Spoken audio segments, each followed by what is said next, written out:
Okay. I didn't find this disable annotations, but let's hope no one is trying to interrupt my presentation. We should try to find it. So when you are sharing screen is the only moment in which you will see it. Barry, you're muted.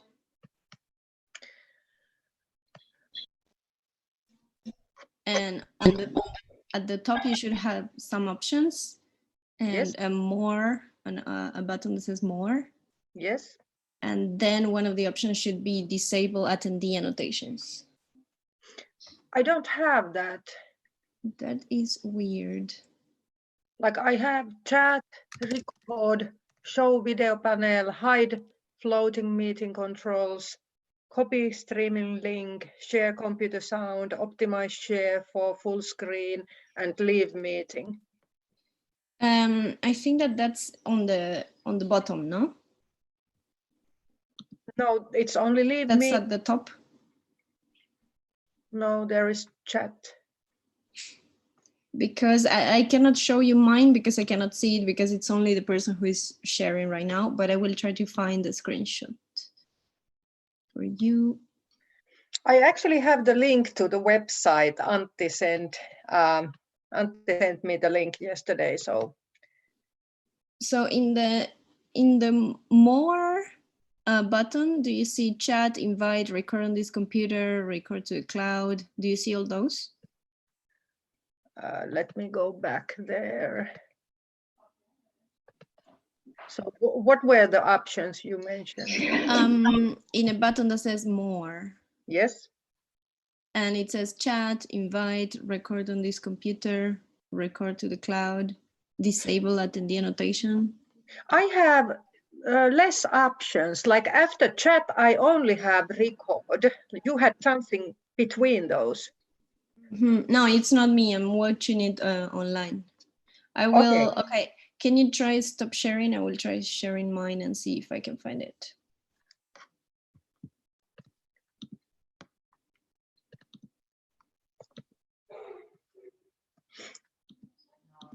Okay, I need to, Barry, are you there? I would need to be co-host. Okay, Barry's not listening. I will.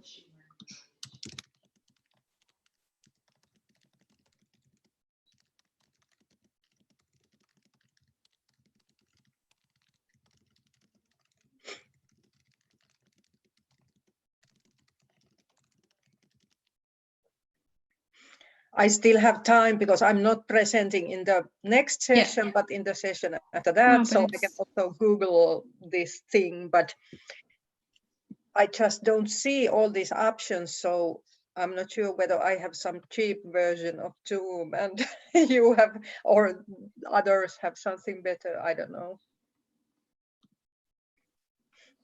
Actually, I cannot see it here either, but I should be.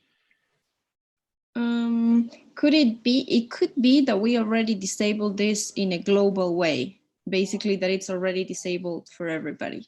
Could that be, Barry, the case? Hey, Mai. Yeah. I don't think you need to do that anymore. The meetings are set up so that they... Great, so it's a global configuration. Yeah, it's a global configuration. Nice, nice. Okay, thank you. That's great. So then I will just have to wait. Great, yes. Thanks. Thank you.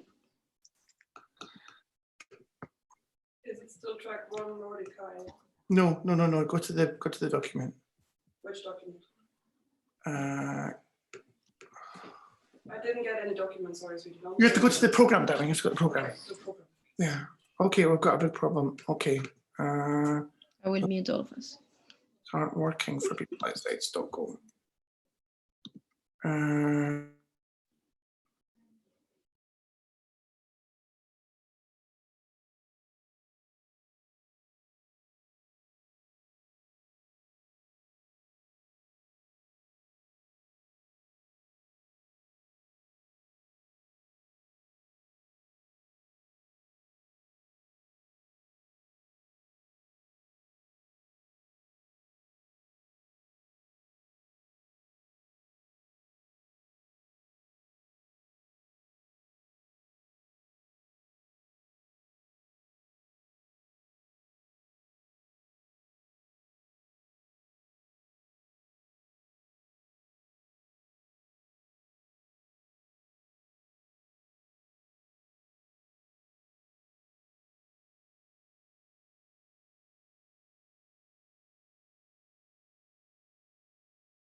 Hi guys. Oh, I need to silence, or Barry does it.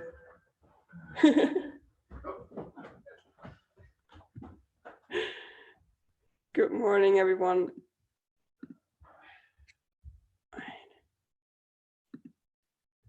I try to. Stine, you are the co-host now, as far as I know, as well. Yep. Anyone else who needs to be the co-host, raise your hand.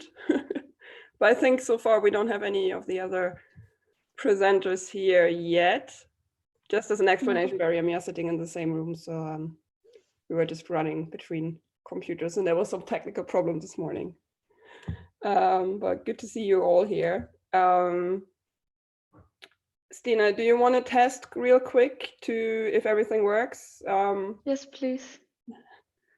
And maybe, yeah, start sharing your screen, and maybe, do you have a video or do you present live? No. You have this video, yeah. Perfect. But it looks like it works. Could you hear that? No, I don't hear any sound. Oh, just a sec.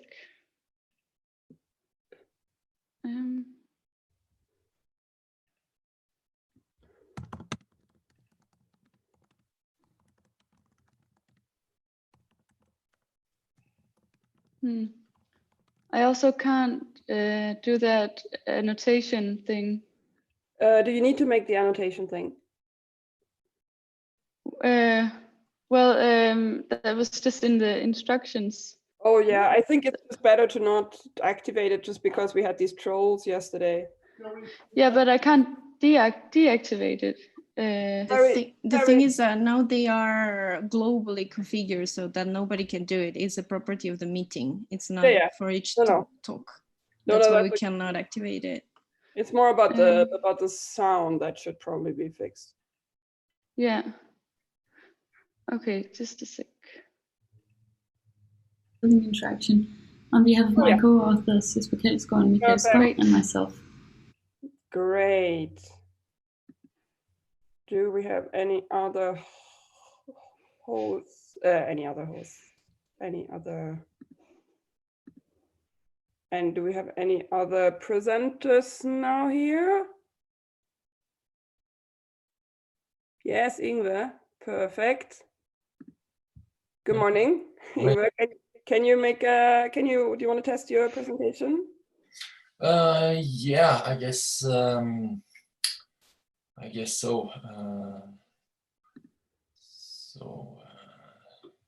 see.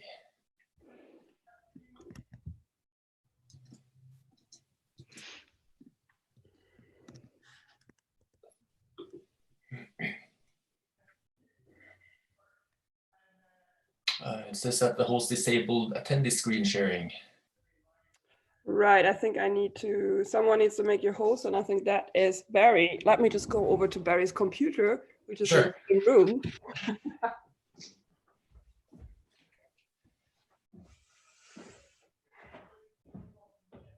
Hello.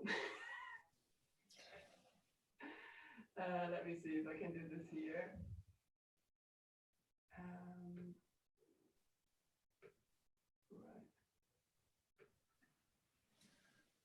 Yes, now I'm co-host. Anyone else? And let me see if I do this. There, you can all see it, right? Yeah. Yeah. Okay. Yeah. Then we're all set. Perfect. Now we're just missing one author, I think. Oh. Sorry for being a bit late. Well, don't worry. I was late as well. It's the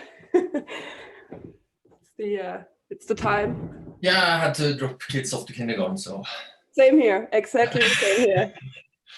And it was a bit of is Barry going to drop him off, or am I going to drop him off? And Barry won because he's the organizer. Right. Still waiting for Daisy. And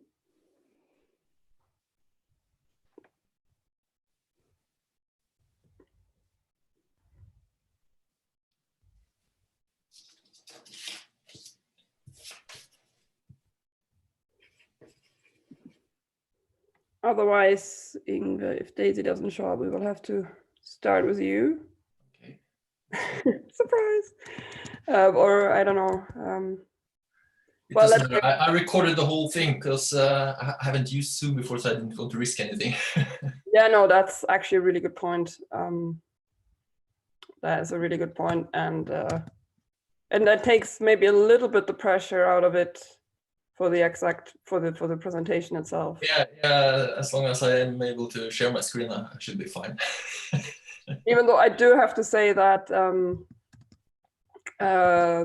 that the recording itself I find to be very nerve-wracking, because you really want it to be absolutely perfect, and you end up, at least that's how it is for me. I always end up really cutting out like the tiniest little bloops that I'm doing. Yeah, you have to accept them if you're at a conference presentation physically, but here you can go nuts on perfecting it. Right. Oh, Daisy is here. Great. And Daisy, I'm just going to quickly make you host on the other computer.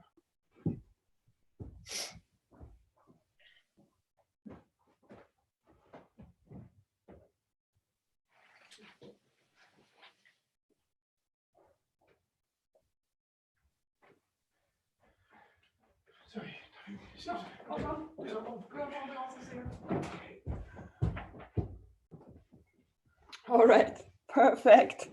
8:30. Hi, Daisy. You should be co-host now, and you're also first in your presentation. So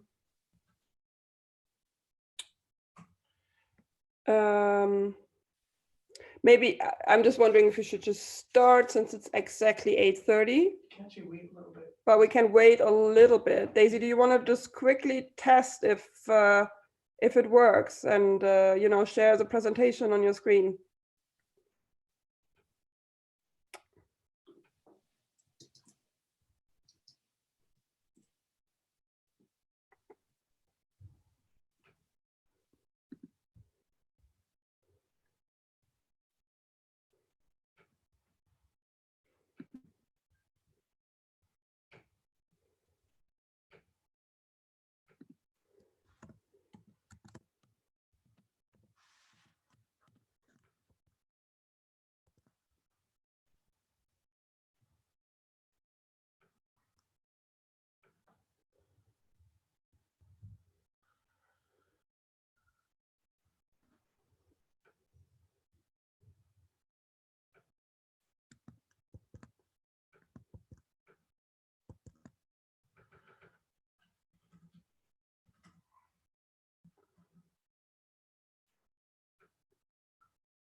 Daisy, do you know how to do everything, right? Just, you can also unmute yourself now, or I can unmute you. Oh, okay. You know how everything works, and you can, do you know how to share your video? Let me try.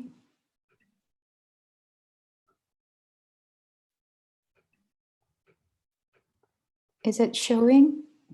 Yeah, the presentation is showing, but like the Okay. PowerPoint itself is showing, right? And then I guess I can just wait. Yeah, perfect. Okay. Perfect. And we just leave it there. We wait for another 2 minutes to see if anyone wants to join, and then we're just gonna start. So everyone can get a last coffee or water if needed. Can I get your coffee? Yes, well, if it still works.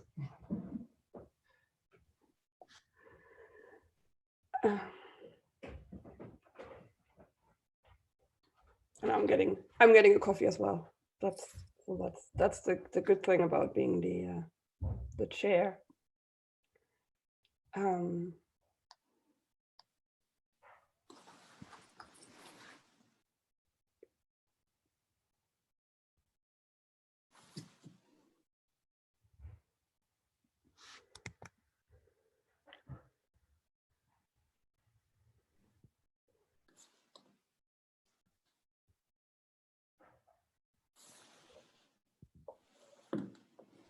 Right, I'm just going to go ahead and start the meeting now.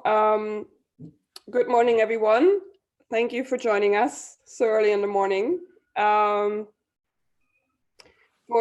this, which session, I was actually just checking. Session number 10 is it already? So we have come a long way and heard great stuff yesterday. Studies and places is now our topic. And we have 3 speakers here today, which are Daisy Yu, Yngve, Dahl, and Stine Lundgaard, and some 3 really interesting papers. But I think we can just go straight ahead and start with Daisy Yu, who's going to present her paper written by her, Auréllien, Tabard, Alix, Ducros, Peter Dalsgaard, Clemens, Nylandsted, klokmose, Eva Eriksson, and Sofia Serholt, on computational alternatives, vignettes for place and activity-centered digital services in public libraries. And if you don't mind, Daisy, we would go, wait, before we do that, I have to say again for everyone that if you have any questions, please wait until after the talk and post your name into the chat, or alternatively, you can also post the question if the audio doesn't work. And then I will call you and unmute you also here in the list. And so that way we can ask a question, but please wait until after the talk. So I get the time to listen to everything, and no one gets distracted. All right. Yeah, now Daisy. Stage is yours. Thank you for the wonderful introduction. I'm Daisy Yu from the Aarhus University, and I will be presenting this work, the paper titled Computational Alternative Vignettes for Place and Activity-Centered Digital Service in Public Libraries. This is a collaborative work with my wonderful colleagues from CNRS in France, Aarhus University in Denmark, as well as Chalmers University of Technology and University of Gothenburg in Sweden. So I'll start talking about the paper. So in this paper, we investigate how to design community technologies for public libraries. The contribution of this paper is twofold. First is the methodological contribution. We propose computational alternatives as a fruitful approach for studying socio-technical systems. Computational alternatives is an emerging methodology within participatory design, which emphasizes the importance of developing and deploying high-fidelity prototypes in a real-world setting to study a localized and situated social practices around technology. Our second contribution is an empirical one. We report on empirical findings from an in-the-wild design study in which we deployed the new digital service at a major public library in Denmark. We report on how our digital service has reconfigured the physical spaces and afforded new social practices in the library. Given the limited presentation time today, I will be skipping the theoretical discussions on computational alternatives, which we describe in detail in the paper. And here today, I will focus on highlighting some key empirical findings from the field deployment. Before we jump into our particular case study, let me give you a bit of background about public libraries in general. Like many public institutions, libraries have been heavily affected by the emergence of IT. The internet and search engine have effectively taken over the traditional role of libraries as a primary gateway to information. Today, people are demanding new services, new types of services from libraries, not just for quietly reading and studying, but for socializing and engaging in cultural activities. Increasingly, libraries are hosting events such as public debates, author visits, concerts, makerspaces, and creative workshops, and much more. It is in this context that we explore new design opportunities. How can new technologies help libraries transform into more vibrant urban cultural hubs? As HCI design researchers, we are interested in developing new digital services that give rise to new forms of participation and community production of knowledge in library events. Specifically, we want to investigate how to capture local knowledge that is generated through library events and to digitize it and to turn it into an ever-growing part of the larger urban community's shared resources by linking them to the traditional library collection. With this research agenda, we built a cross-European research consortium across France, Sweden, and Denmark, and we call this project the Placed Project. Specifically, we developed a digital service called Placed, which is comprised of two distinct modules. First is the documentation module designed for personal mobile devices. It's a web application, and using this web app, event organizers and participants can together share ideas and skills by uploading photos, videos, creating polls, and posting Q&As. Another key feature is for sharing books. This web app is connected to the library calendar and digital catalog APIs, and it allows the users to create community bookshelf for the selected events.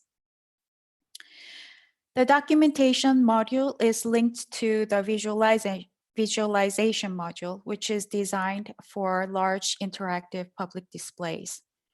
The visualization modules offer a list of past and upcoming events in the library, and for each event, it displays the media content that was generated using the documentation module, which is the web app using the mobile phones.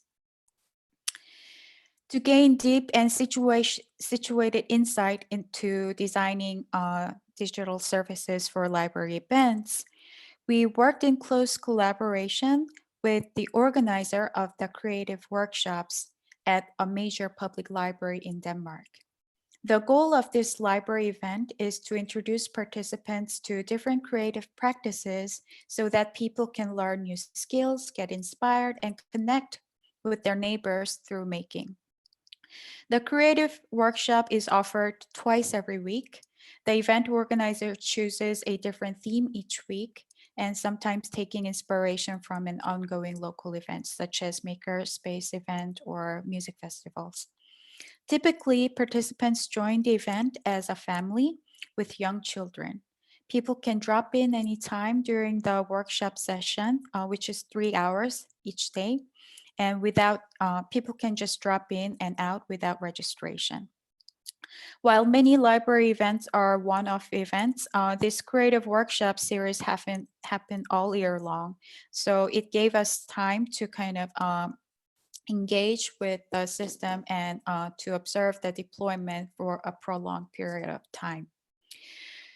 We deployed Placed in the wild for 4 weeks in July 2019, and we installed a 55-inch interactive public display outside the workshop room for the visualization module.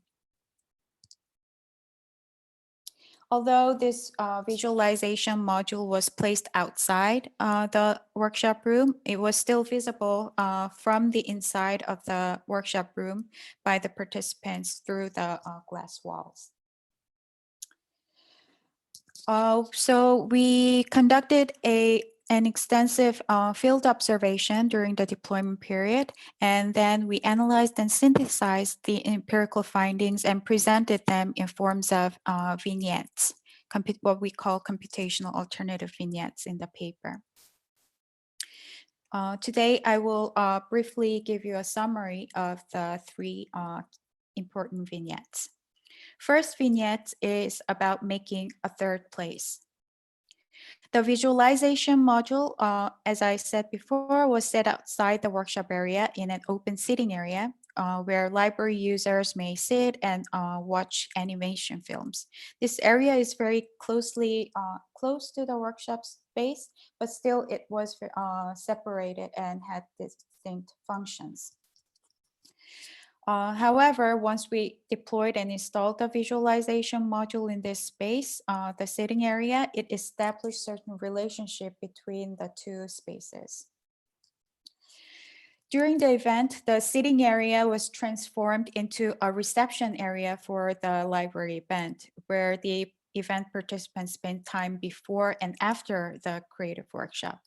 Before the deployment, the experience of the workshop actually only began once the participant entered into the workshop room, the closed workshop room. But with the deployment of the system, the experience was extended, as well as the experience of the space was extended. So people were hanging out before going into entering the workshop room to explore ideas through the visualization module to sketch what they want to create once they got in there. And once they go into the workshop and make their things, and after coming out, they also spend time here reflecting on what they have made, and also by reflecting on checking out what others have made. So in this sense, the system created an opportunity for people to, wonder if I'm doing okay with time. The second computational alternative shelf. So we were trying to make it more fun and easy to participate in building this community resources. The bookshelf feature, interestingly, inspired the event organizer to actually reconfigure her workshop area. So she went out.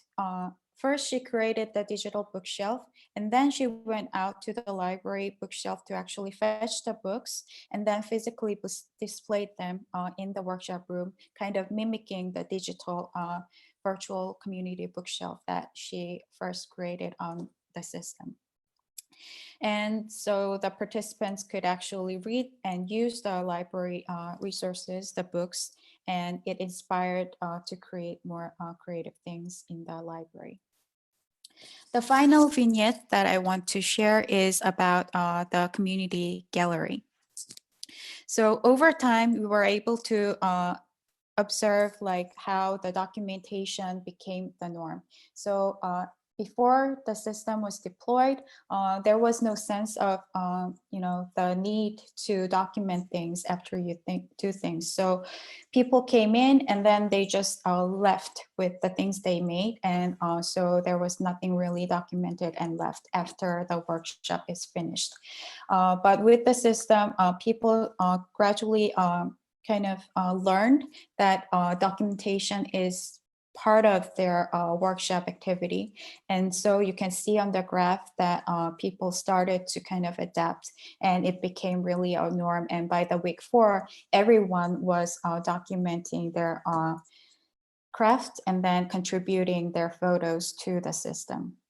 And we were also seeing by the week 4 that even people from remotely was contributing some photos and the things that they made at their homes. And with creating this gallery, we actually observed that the organizer played a very important role in terms of setting up an aesthetic standard and guidelines for how to document things. So specifically, the organizer was making sure that everyone was abiding by the GDPR, so not to breach the privacy regulations, and then to just focus on the craft, and also to make it more look nicer on the gallery. So she was trying to find a nice background for presenting the craft in the photos and the gallery. So at the end, the gallery had a kind of a coherent visual aesthetic style, even though it was documenting very diverse type of crafts and things. I think it's good to wrap up soon. Yeah. So So yes, those were the three vignettes that I briefly shared, what we learned from this empirical deployment study. And this is a very particular case that we looked into as a kind of a small microcosm to understand how environment and social practices can emerge around certain technology. And taking this specific and concrete example, next step for us is to kind of expand it and to try out in different locations. So we started with Denmark, but we are trying to reach out to other partner libraries and friends in Sweden as our next step. So yes. Thank you very much. Yes, that deserves some applause. Looking forward to, I hope it will be coming to Sweden. That would be great. To Stockholm, preferably. Is there any questions now from the audience? You can post your questions now in the chat, and I would also ask you to activate your video if you have a question. Yes, there is a question from Chiara. Please, Chiara, I'm trying to unmute you. Yes. Yeah, do you see me? Hey. No, maybe we can, Daisy, if you could end the presentation now. Okay. You just have to go on, stop sharing my screen. Stop sharing. Maybe I can do that, maybe. Perhaps. Oh, I think I found it. Oh, yeah. Right. No, thank you. Yes, Chiara. Hi, can you hear me? We can hear you and see you perfectly. Yeah, perfect. Hi, thank you very much. Very interesting work. So when I saw the pictures of the libraries, they all look like very large, active, nice, modern libraries. And then all the time I was thinking of the small library in my hometown, which is totally abandoned. There's probably just a bunch of people going there every month. So I was thinking if you have any reflections on how the work that you have carried out could be used to revitalize libraries that need to be brought back to life, so to speak. Right. So with this example, we were kind of experimenting in a very particular condition. And then actually, we have a different type of partner library in Sweden, which is a smaller branch library. And then we actually, after the summer deployment in Denmark, we actually tried to transfer the system and deploy it in a smaller branch library in Sweden. And as you said, we learned that certain things does transfer, but certain things doesn't work in different situations, especially in every library, the physical setting and the technical infrastructure is very different. And even within the Denmark, our technical infrastructure was not necessarily optimal, I would say. So I mentioned that we had to install the interactive public display outside the workshop area in a certain distance away from the actual workshop room, because there was no outlet to connect it with, and then we had to configure the space and the flow of people moving. So yes, every situation is different, but we are trying to kind of extract a certain essence of the thing that we want to create. For example, like creating this kind of extending the experience of the workshop in terms of space and also the practice. And yeah, thank you very much. Is there anyone else who has a question? Otherwise we can have maybe one more question. No, okay, because it is also time to move on to the next presentation that we have here, which is done by Yngve, by Yngve Dahl, and he's presenting a paper by himself and Dag Svanaes about stakeholders' role and in participatory design, especially in asymmetric relationships. Yes, Yngve, you have already unmuted yourself, and you can maybe start with your presentation again for everyone. Please wait with your question until the very end of the talk. And if you have a question also, maybe it would be great if you could activate your video.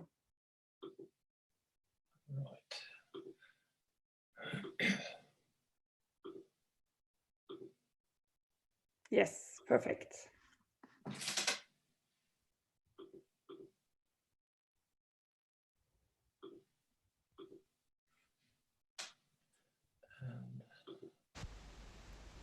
Hello, I'm Yngve Dahl. I'm going to present a paper which I wrote together with my colleague, Professor Dag Svanaes, and the title of the paper is Facilitating Democracy, Concerns from Participatory Design with Asymmetric Stakeholder Relations in Healthcare. So the current work is about facilitation of participatory design activities, and especially it is about the work of this guy, the design facilitator. The design facilitator in this context refers to the person responsible for planning and leading PD activities with users and other stakeholders, and for reporting the results to the rest of the design team or others. In PD, facilitated activities such as focus groups, interviews, workshops, and prototyping play key roles in accounting for stakeholder perspectives and priorities and in informing the design of appropriate solutions. Stakeholder involvement is not only considered a means to ensure useful and usable design solutions, but it is regarded as fundamental in enabling stakeholders to influence how new technologies and services affect their lives. And it is this strong commitment to giving stakeholders a voice in the development of technologies and services that has led to PD being considered a democratic and empowering design approach. Facilitation of PD activities, however, can raise several challenges.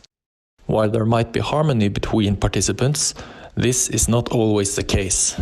Participants do not necessarily think with one mind or speak with one voice. Especially in processes where multiple stakeholder groups are represented, interests, perspectives, and values may differ and sometimes give rise to tensions.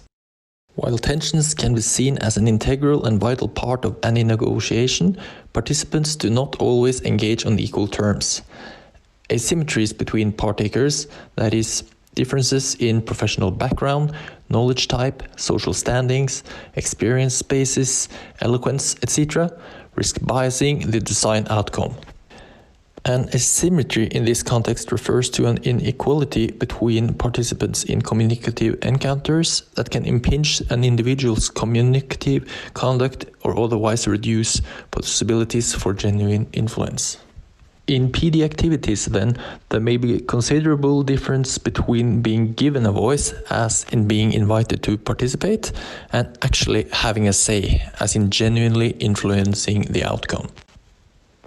Taking into account PD's democratic underpinnings, asymmetries between partakers in PD activities raises an interesting question regarding the role of the facilitator and what he or she does in order to create a more balanced situation.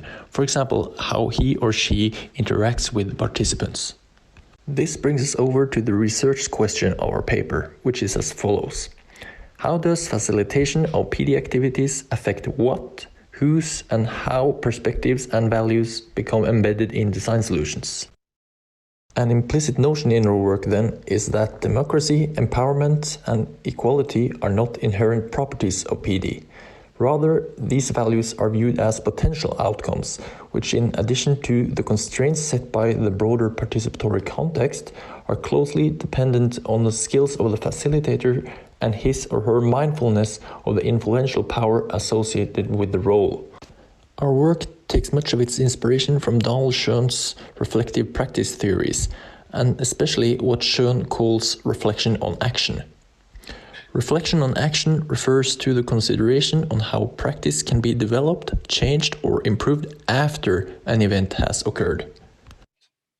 Reflection on action typically implies a reconstruction of an experience in which the practitioner steps back into the experience, explores it, and identifies specific incidents that are organized with the purpose of understanding what has happened and to draw lessons from the experience.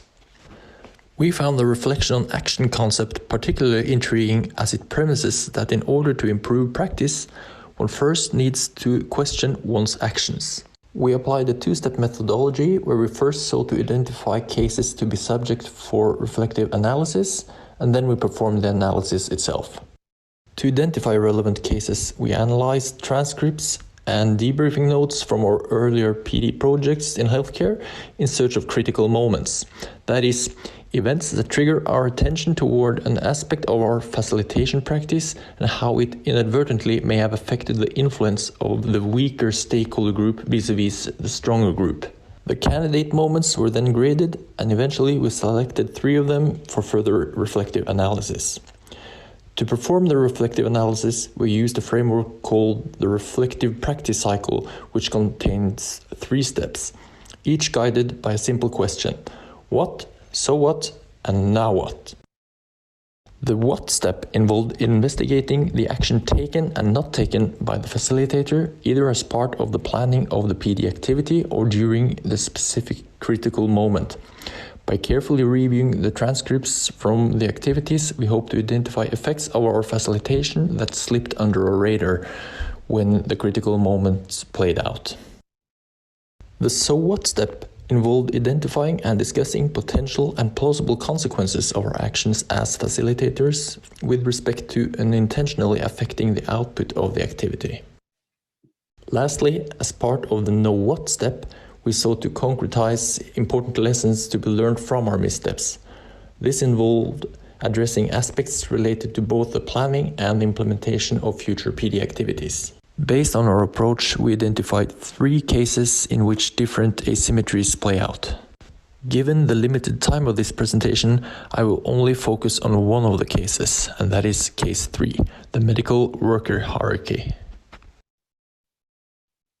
The case we address here occurred as part of a research project on the use of role-play and improvisation in participatory design for the health domain. This also involved the use of mock-ups to improvise future technology-enabled scenarios. The situation we address occurs in a post-scenario debriefing that involved a young female nurse, then picks up a tablet PC-sized phone model and starts explaining the advantages of using a digital tool instead of a paper chart. The facilitator then turns to the physician and asks him when he uses the medical charts. The physician first explains how he uses a chart. Furthermore, he states how he wants to keep the chart on paper because that is what he believes is the best. The facilitator then asks the two if they should create a tablet PC solution or keep the current paper-based chart. What unfolds next defines the critical moment in this case. The physician replies, "I would prefer to keep the paper chart." Turning to the nurse, the facilitator asks about her views on the matter. The nurse simply replies, "Okay." And then the facilitator concludes by saying, "Well, let us keep the paper chart." When we later analyzed the recorded workshop material, it was quite surprising to see how easily we had accepted the authority of the physician, not even asking him to give a proper argument for his view beyond, "I believe it's the best." It also became evident that the nurse accepted the physician's view not due to any rational explanation, but due to his authority. Based on the reflective analysis of the 3 cases analyzed in the paper, we conclude the following. First, as a PD facilitator, one needs to mind the subtleties of one's practice. Factors implicating the extent to which the disadvantaged party actually has a say are often subtle. Discovering and learning from such subtleties requires an attentive examination of one's own facilitation practice. Second, we consider lack of attentiveness a threat to the methodological integrity of PD. Failure of the PD facilitator to even the odds when dealing with asymmetric stakeholder relations favors the stronger party. In the long term, This risk can reduce PD's empowering potential. Third, PD facilitation is a professional skill. As with all such skills, they require training and reflection. As part of cultivating the reflective facilitator, we believe PD and HCI has much to learn from other practice fields. For example, video-assisted reflective inquiries have long been used as a strategy in teacher education and nursing professional development. The use of similar strategies in the education and continuous improvement of interaction designers is, to our knowledge, far from being standard practice. And finally, I just want to say thank you for listening, and I'm ready for questions.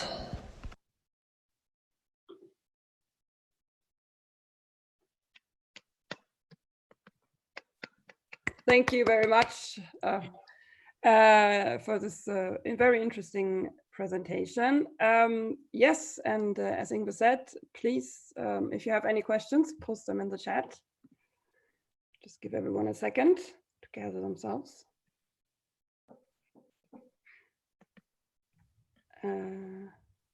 Otherwise, I actually do have I do have some questions, but I'm going to myself to one to begin with. So I thought this was a really great example for what can go wrong in a sense. Oh, we have some questions from the audience, but I'm going to ask mine first. But I'm just wondering, aren't there in some way also limits for the facilitator? Isn't there a way when, you know, cognitively, I mean, this reminds me very much of an interview situation where, especially at the end of such a session, there's no way, I'm so exhausted, there's no way I could possibly also remember to, you know, be the perfect facilitator and really adhere to all the power relations. Is there other ways how I as a facilitator could deal with that? I mean, I think that there's no such thing as a perfect facilitator. I mean, of course, there are always aspects that, that sort of goes under your radar when you're facilitating, and especially that. I mean, that typically that is due to the heat of the moment, so to speak. I mean, it's sort of impossible to capture everything then and there. But I think that our point is that by going through the material afterwards, for example, looking when you look at for example, video recordings from participatory design sessions, normally you tend to just look at what the participants do, right? But I mean, if you also keep an eye on what you do yourself, I mean, in what way do you sort of in what way do you influence the participants? I think that is where there's a whole amount of learning.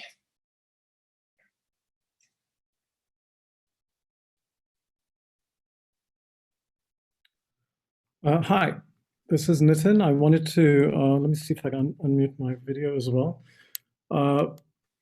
I wanted to ask you a question regarding how you facilitate in conflict. In any democratic context, you don't have consensus most of the time. We tend to think of PD in very idealized situations, but often there's a lot of conflict. And as a facilitator, how do you deal with this? It's something, you know, that Chantal Mouffe brings up in her political theories of kind of agonistic pluralism that you have to really engage democratic society. And how do we as facilitators deal with conflict in a productive way without always trying to force consensus, but allowing these divergent viewpoints? Yeah, I mean, you have there are conflicts on different levels. Right. I mean, and there might also be conflicts even if participants really aren't arguing. I mean, what I've experienced is that, I mean, if one person remains silent for a long time, that could mean two things: either that he doesn't have anything to say about the case, or that he is sort of he's angry, he's frustrated, and he don't want to bring his opinions forward. But I think that at least as I tried to show with the example from the presentation, is that you have to ask people about their opinions. I mean, not just accept the opinion of one participant.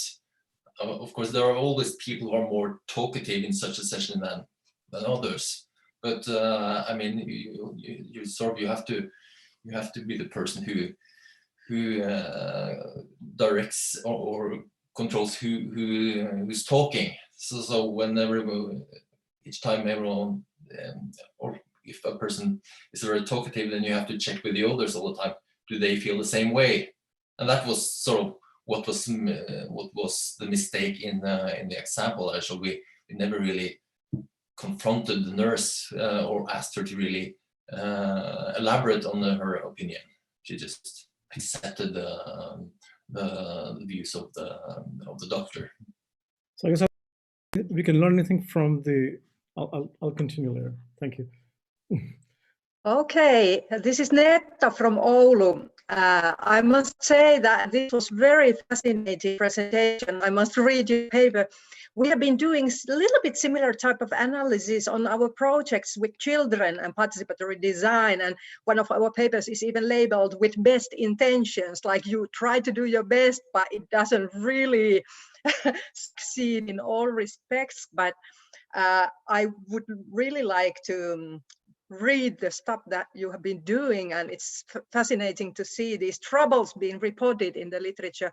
But I would like to comment or actually ask you, how would you develop our education? Because to me, now that I started thinking about this, this is kind of therapy or counseling or education related issue, like how to increase sensitivity. It's definitely a challenging job to pay attention to all these things. Like we are familiar with the interview method and so on, but this is very, very challenging. How would you educate interaction designers? Actually, that is a very good question, because we're about to come up with, or we're designing a participatory design course at my university. So I'm really thinking about that. How are we supposed to address this? But I think that, I mean, this is all about mindset, I think. I mean, as you have to teach sort of young interaction designers that when they facilitate workshops and stuff like that, they do influence participants. They do matter on the output of such workshops and activities. And I think that, like I said in the presentation, that using video for such purposes is one way. I mean, looking at videos of your own practice, your own facilitation practice, that is at least one way I think could be a way to go. We have time for one last question from Chiara. I'm going to unmute you. You are unmuted, Chiara. Hi. Yeah. So in the beginning of your talk, you use concepts like users, stakeholders, participants, facilitators in what seemed to me a very interchangeable way. And I was wondering if you could reflect a bit on how you see the differences between these different concepts. I mean, in a sense, a facilitator is a participant, stakeholders are participants, some stakeholders might become non-participants. It's a much more complex relationship than the one that seems to. Yeah, I mean, I sort of agree with you. I mean that there are these roles. They to some extent they are interchangeable. I mean, most of my work I've done, at least with regard to facilitation, I've done that in the domain of healthcare, and the question of, well, who will be the user of this technology? That sort of always that question always surface or I said surface, because I mean you have on the one side you have the patients, right, and perhaps you're designing something for a patient, but then again you also have his or her care providers, either family or professional care providers. And that's in some occasions they are also the users of the same technology. They might not be the primary users, but I mean, this is where I think the division between stakeholder and user becomes a bit blurry. I mean, then it's stakeholders we are talking about, and they're different, and they might use the system in different ways. Yeah, but for example, I don't agree that they're all interchangeable. I think there are actually some main differences between all the concepts that you have used, and I was wondering if, you know, if it would make sense that it would help you with your work to make sense of those differences. Well, I have to think about it. Right. This is a great discussion, but we have to move on. Thank you so much for the great questions and great answers. So we give a round of applause for that. We do have a last paper that is going to be presented by Stine Lundgaard, who is sitting there already, hopefully. And she's going to present, as far as I understand, a Tokai paper about human building interaction and temporal constraints. And that she wrote together with Jesper Kjeldskov and Mikael. I don't know if I pronounced that correctly. Close enough. So yeah, Stine, the stage is yours. Please wait. Thank you. Everyone wait with your questions until the end, as usual. Thank you. I've also prepared a video, so I'm just going to share that, and I hope everyone can see that. And let's do questions after. Hello, and thank you for tuning into this talk. My name is Stine, and I'll present the paper Temporal Constraints in Human Building Interaction on behalf of my co-authors Jesper Kjeldskov and Mikael Skov and myself. This paper is about the meeting between interaction designers and architects in the area of human building interaction, which is gaining increasing interest from both disciplines. Both are design-oriented research domains, but they also have very different approaches. And in this paper we discuss how these differences emerge from the temporality of what we make, how we make it, and why. And we make suggestions to how we can find common ground in the emerging area of human building interaction. To set the scene, I show you these examples of new digital products that can be used as part of what has been called a smart home.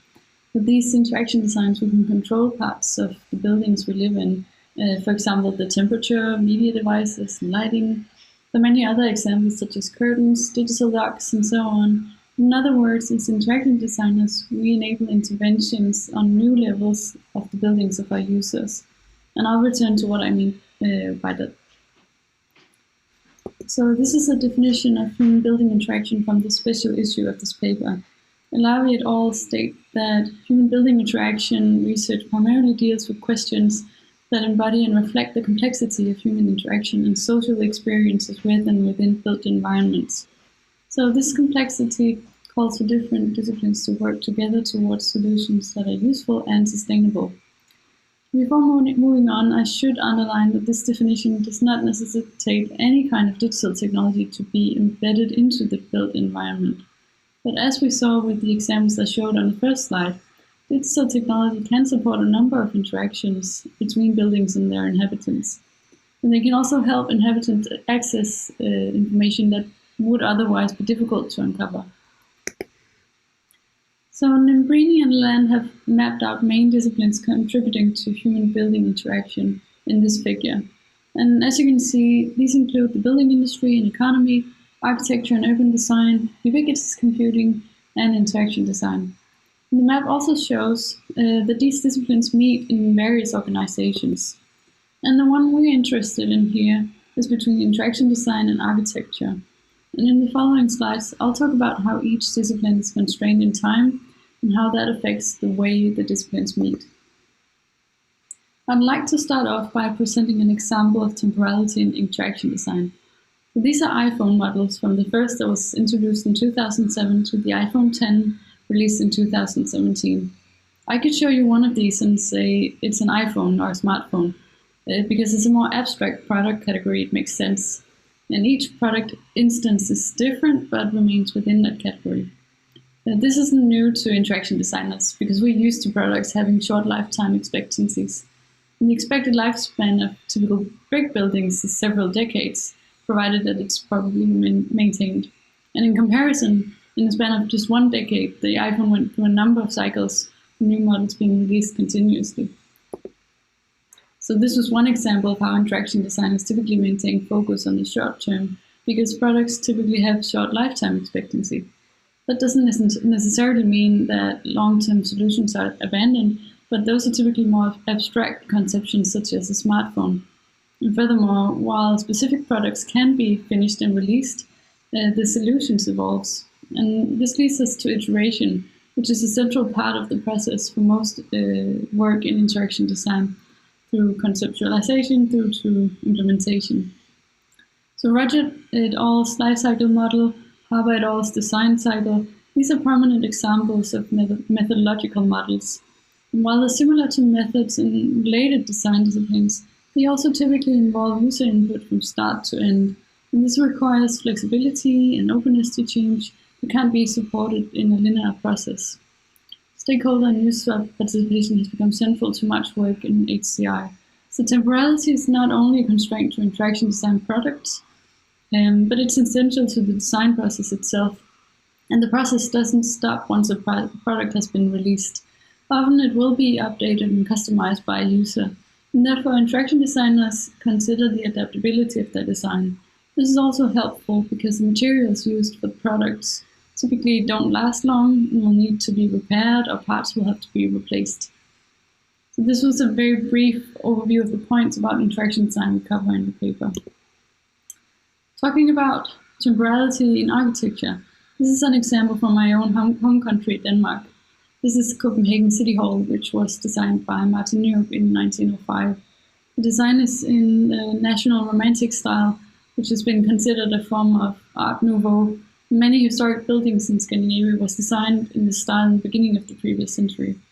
So this is one of many examples of historic buildings that were built with time in mind. The building should stand the test of slow deterioration.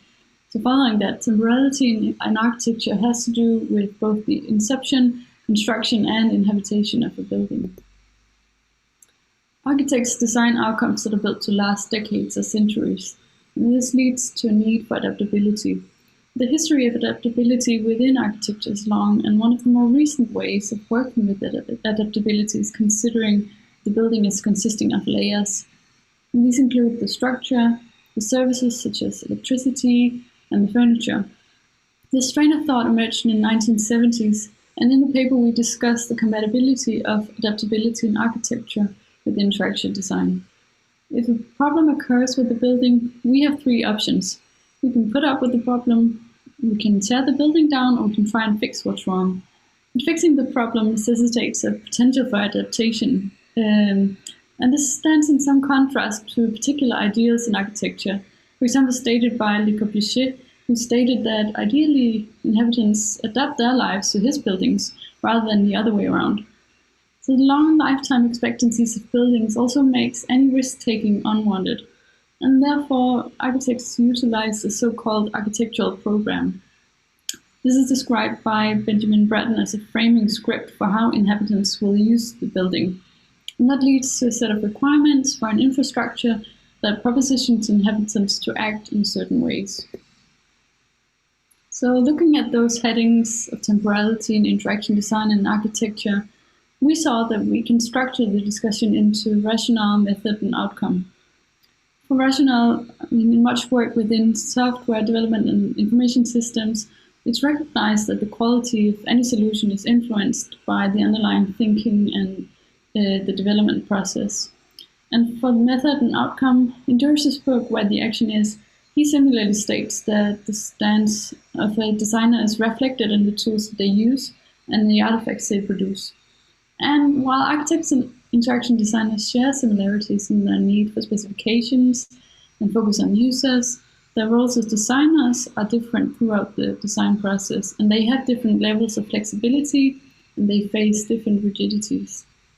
This is, of course, an oversimplification and only serves to highlight points that are elaborated in the paper.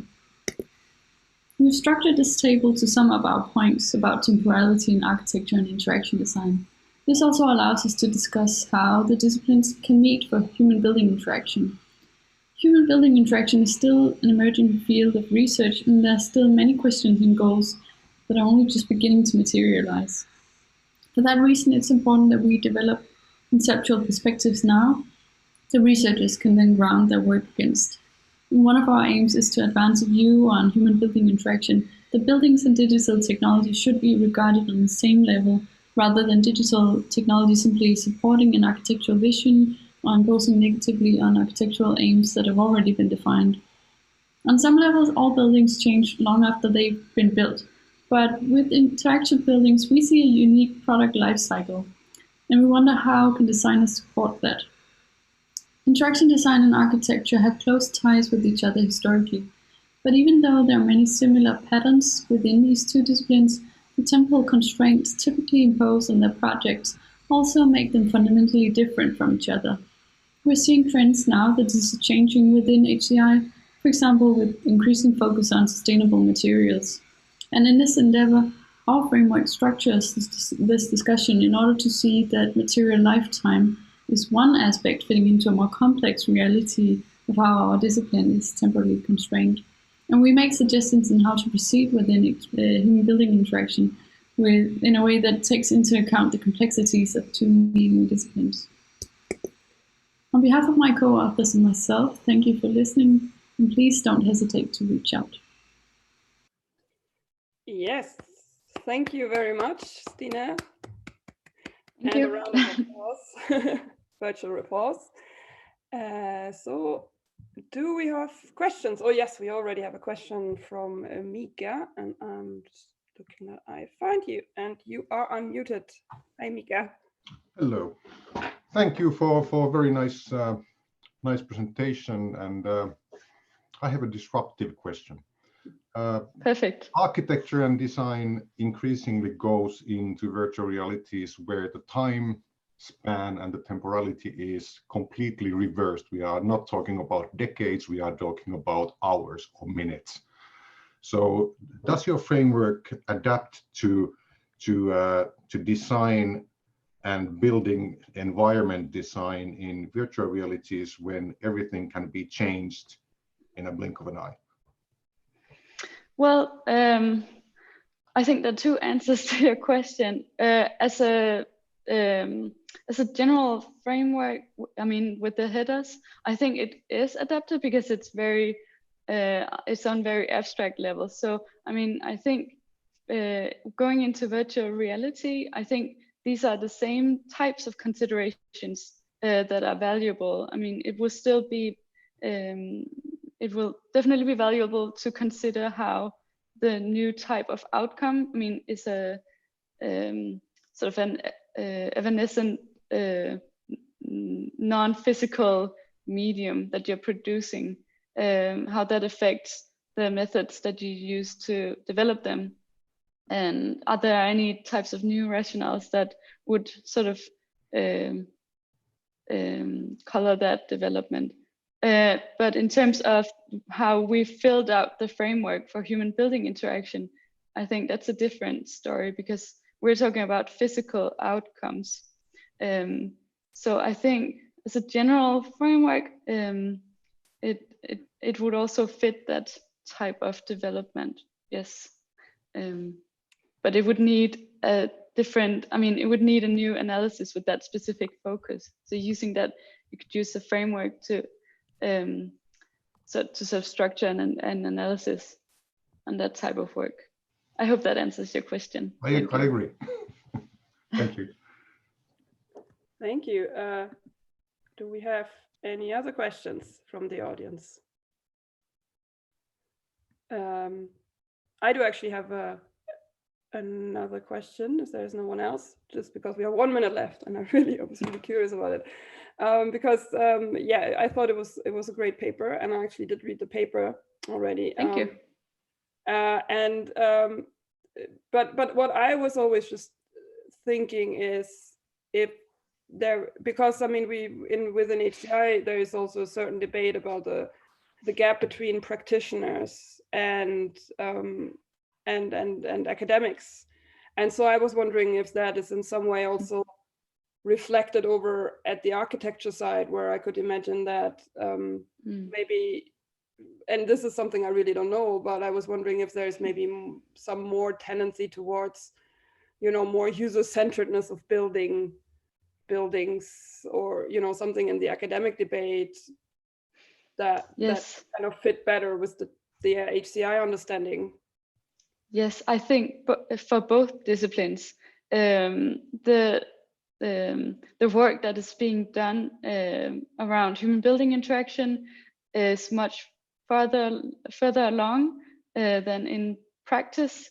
I mean, I think that goes for both interaction design and architecture. So for the architects, the architecture researchers that I've spoken with, there's definitely a lot of focus on user participation in the design process and how to fit the building more towards the user's context rather than just having some design vision of a look that they're trying, an aesthetic feel that they're trying to achieve. So definitely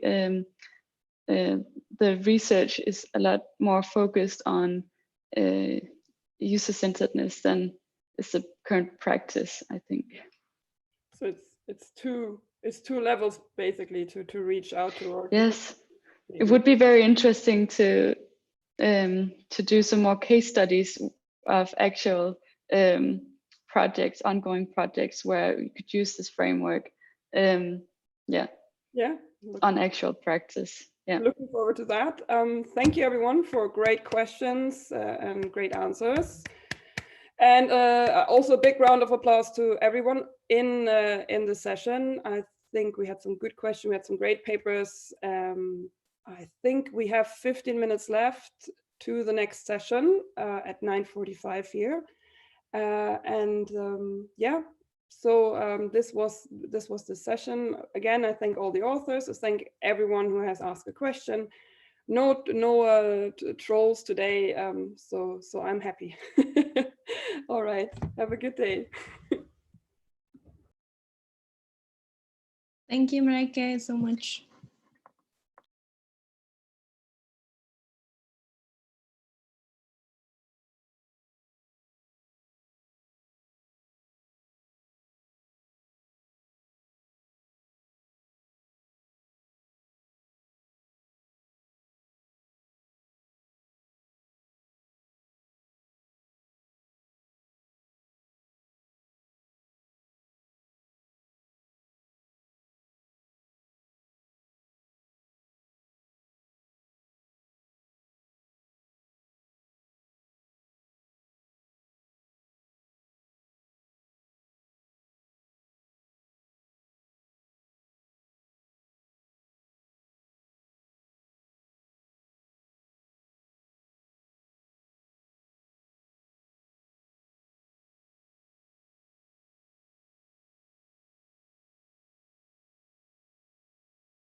Hi, Herman. Yeah, if I was going to speak Spanish. Yeah, if you want to share, if you want to share to see that it works. Actually, Susanne is here. I think she's chairing your session. Let me check. Yes, she will be your chair. I cannot see the option of because you need to. The option of stopping the annotation. It's global. It's for everybody. Okay, so great. That's done. Do you have a video that you wanted to test the audio for, or? I don't have audio. I have video, but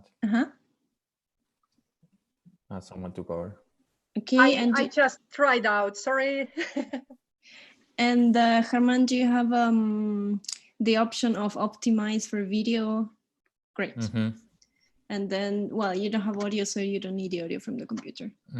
So I think we're all set for you, and you're a co-host. Perfect. Good. I think crash. What? There we go. Nothing. Let me check one video just to see if this is. Come on, where is the video? Actually, maybe my internet is not good because I'm not seeing it with a huge quality, the slides.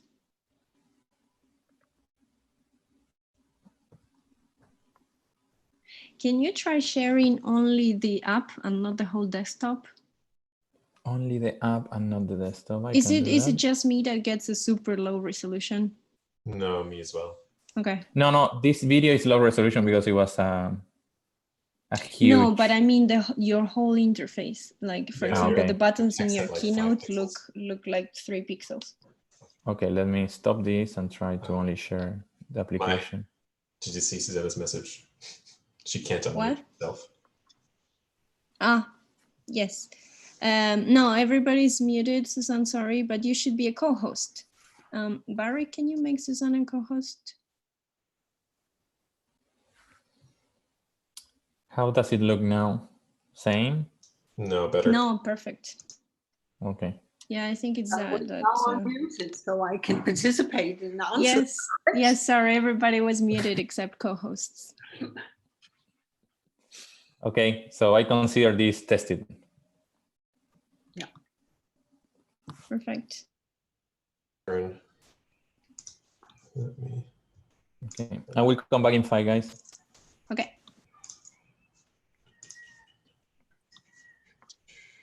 How's this look? Looks good. Perfect. Yeah? Okay. Yes. I don't have any videos to test. So. Perfect. And no audio either? Nope. Okay. And your mic works. That's all perfect. And Netta already tried hers, so I think we're all set. Everybody who needs to be a co-host is a co-host. Perfect. Okay, so we will be ready to start in 6 minutes, I would say. Whenever we get Haman back. Yeah.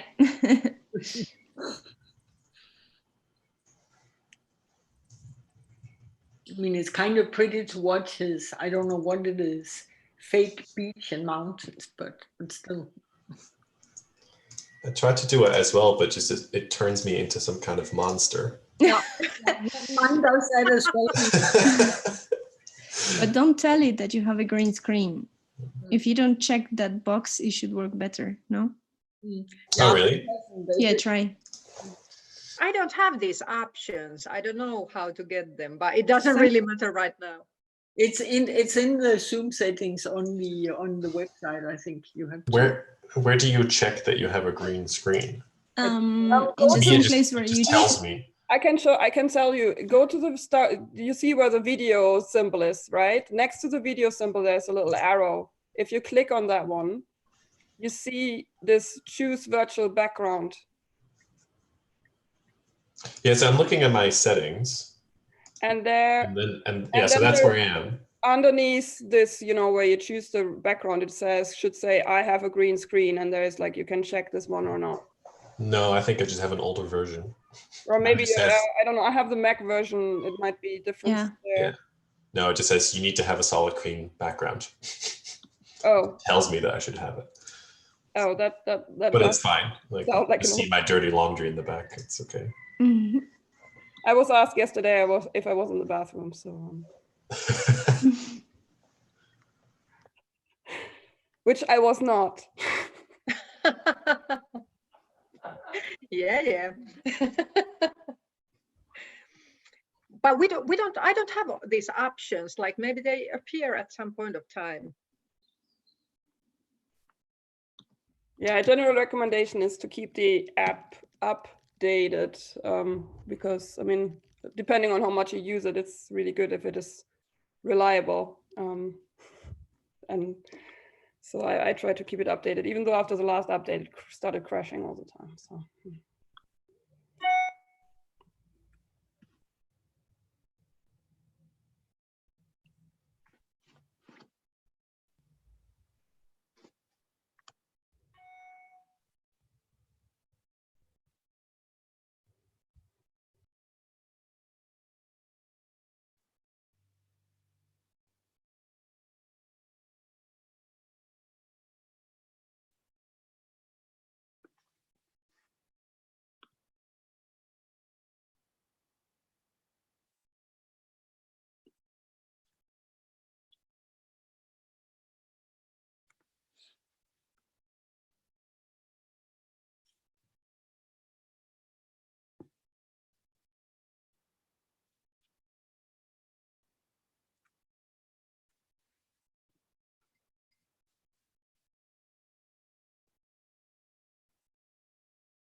Wow, now Herman is back with a coffee, so we're all here.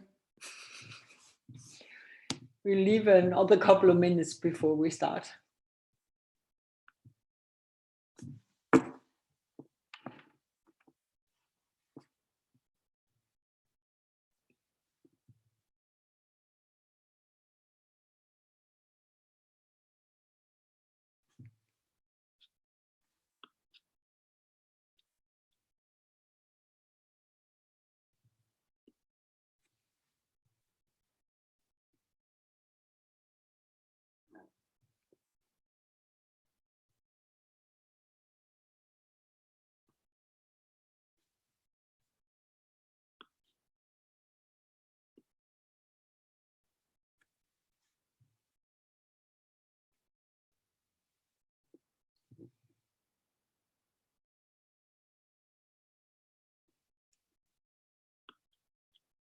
So many faces that I don't see in a long time.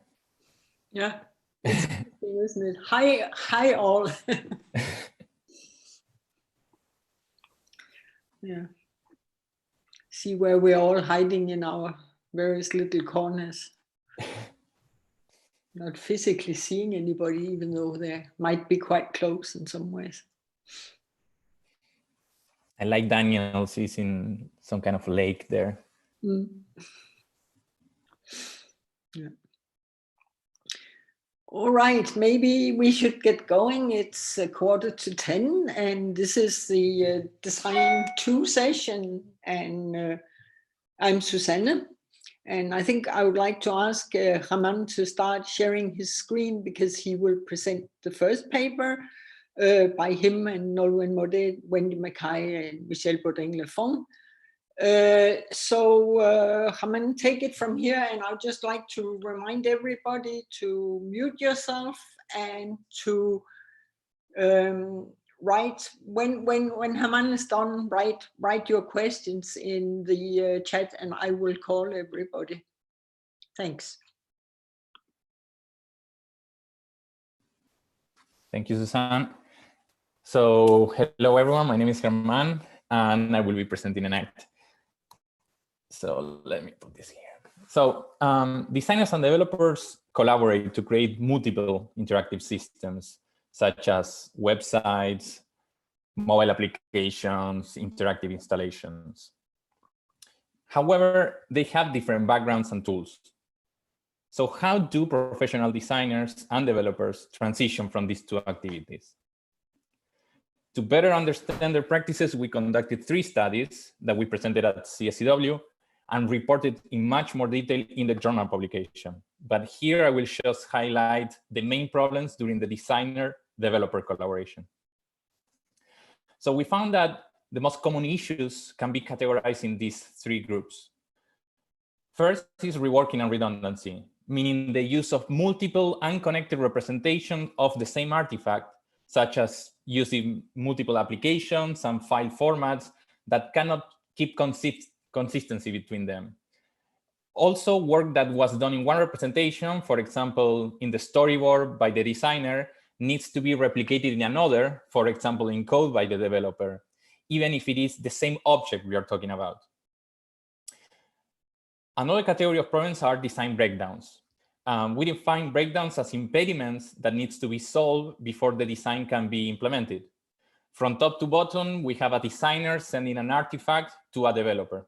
This specification artifact, for example, in the first case, can lack some information that the designer knows, but he didn't communicate it. That's what we call missing information. In the center, another case is when the designer didn't consider a problematic case, but the developer needs that. That is called edge cases. And the final one is when the specification file and the implementation, they don't match. Due to time constraint, skill level, or some technical considerations, the developer cannot actually implement it. That's what we call technical constraints. And the final one is we analyzing the involvement of the developer in the project. We grouped 25 stories in a 2x2 matrix.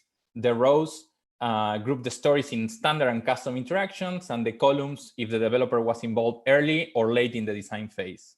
As you can see here, most of the project with custom designs and late developer involvement were either problematic or impossible to implement. So having a developer involved early in projects will solve all these issues.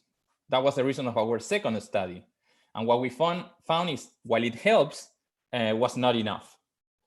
So we conducted a third study to understand better what causes these design breakdowns. And we found that breakdowns are partially byproducts of the limitation of the current representations. With these empirical findings, we established 4 design goals for the creation of a new collaborative tool for prototyping interaction that will encourage developers to participate early, to reduce reworking and redundancy, mitigate some of the design breakdowns, and going from examples to rules. We scoped the project to multi-touch interactions on a mobile device and created Enact. So Enact is a web application for creating custom multi-touch interaction collaboratively. It's composed of a storyboard, a timeline, a code editor, a state machine, a device mirror, and the mobile device itself.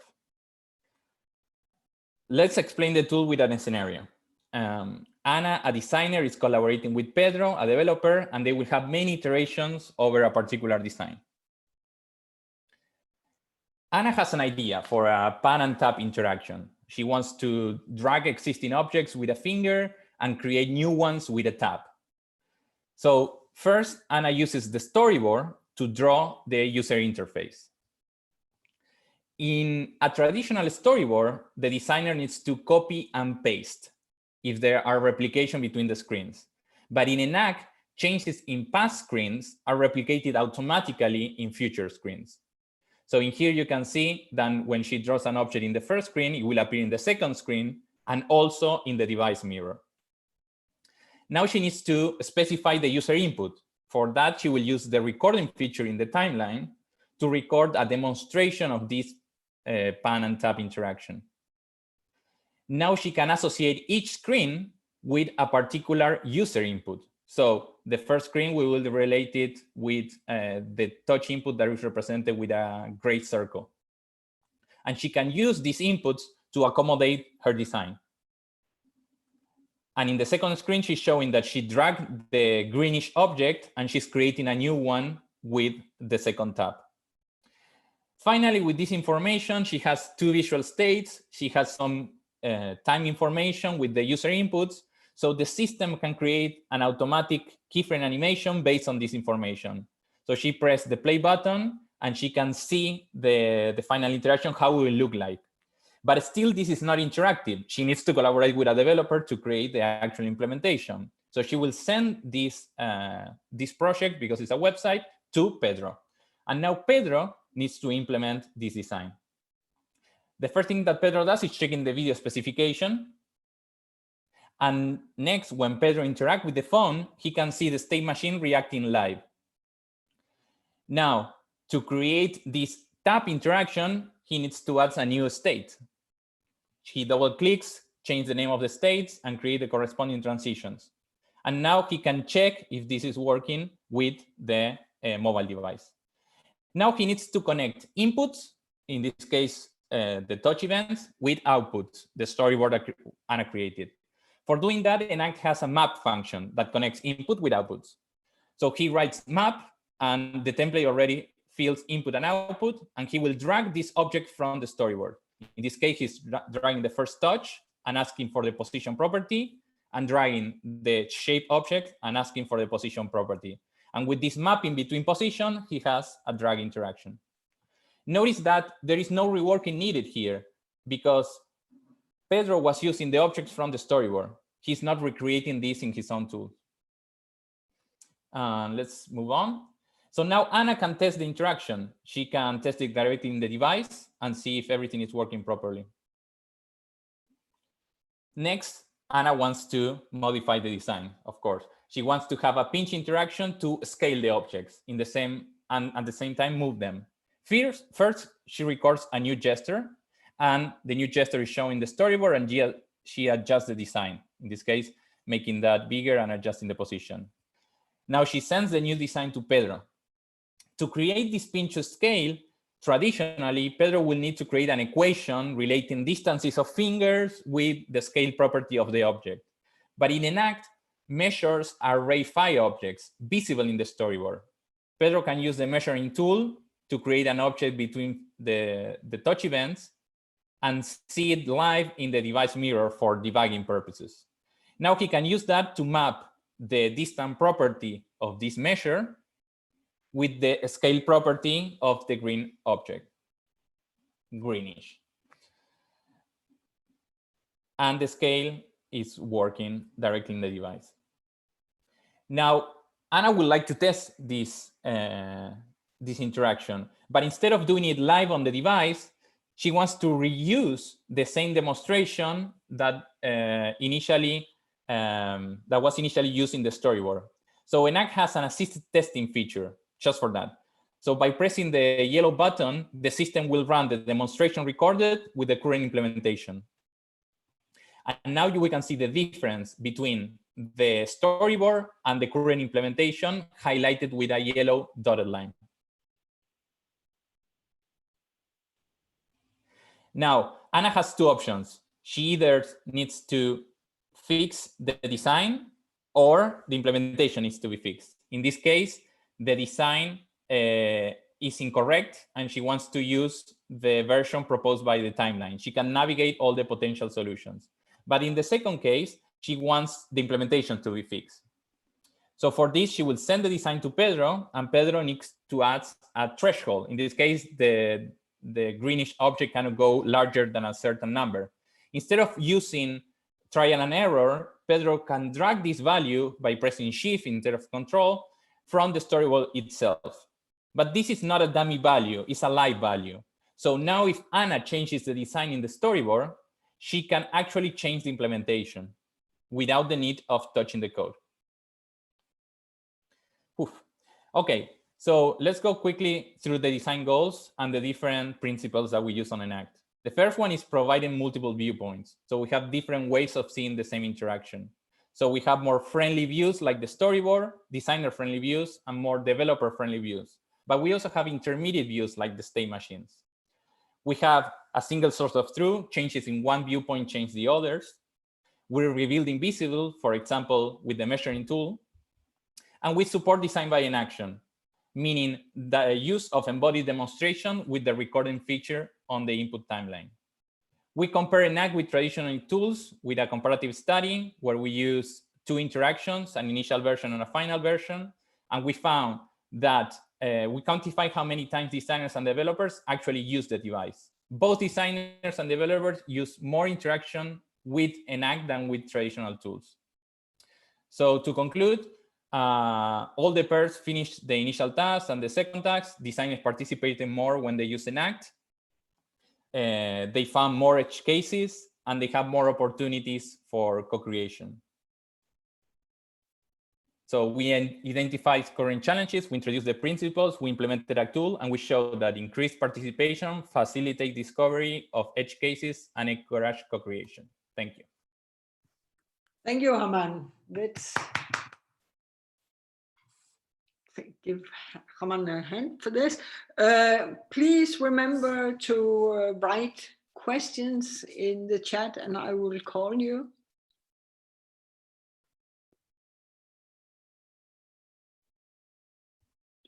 Meanwhile, perhaps, Herman, I wonder, this is of course a very particular model in a sense of collaboration between a designer and a developer. And I mean, I know it happens, I'm not saying that, but do you have any ideas of how general this kind of model might be for these kind of situations?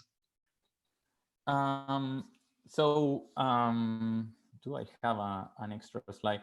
So basically, during our interviews, we try to be extremely open with the type of organizations that we were interviewing. So we have people working in design agencies, in startups, and in collaborative spaces. And we noticed that the number of designers and developers wasn't that large. So this type of interaction is quite common. Instead of using maybe one tool, what they do is they use some designer tools, such as vector graphics, something like Sketch or Illustrator. And then they use plugins to help them extract information for the developer. In the case of web application, will be CSS properties, for example. So it is a common model that you have designers and developers working alongside and using a bunch of emails or collaborative tools that have annotations and comments, and then trying to work it out back and forth. So I would say it's pretty common. Okay, thank you. Anybody else who have questions? All right then, Carla. There is yes, I know her. You know her? Yes. She cannot unmute, so I think someone needs to do it. Carla, I already unmuted you. So. Yeah. Carla. Okay, sorry. Yes, I was touching the button and I muted myself again. So, hola, Ger. So I wanted to, I don't know if other people here saw your presentation yesterday, where you were also talking about some in-action ideas, but more for designing for AR. But in your previous project, still it looked that you were still interacting with static drawings that you did on screens, and the inactions and interactions between the graphical objects and interaction, the code that defines interaction isn't as rich as in Enact, as in this project here. So I was wondering if you could talk a bit more about whether you plan to combine these things, or in which other modalities do you think that you could apply this idea of enacting? Come on, maybe by the way, could you stop sharing your screen? I can stop sharing my screen. I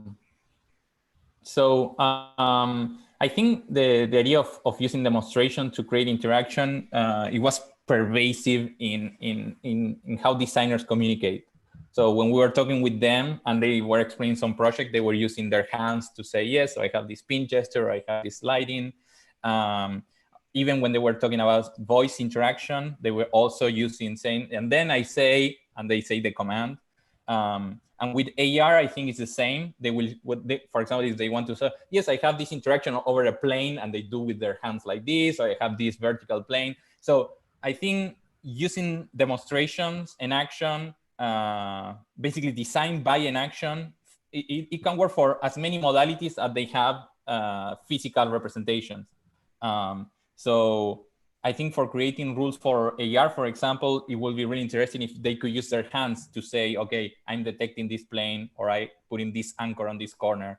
So it's spatial, and the body is really, really good for that. As you said, in the previous project for AR, we only have illustration, not interaction, but I can see a model like the one we use here with Enact, also for AR. Thanks. Go ahead, Carla. I'm done. So I think Midas also has a question. Midas has a question, yes. I'm trying to unmute him. Yes, I have unmuted. I was wondering if you could talk a little bit about the different contexts in which you did this system work versus the project that you presented yesterday.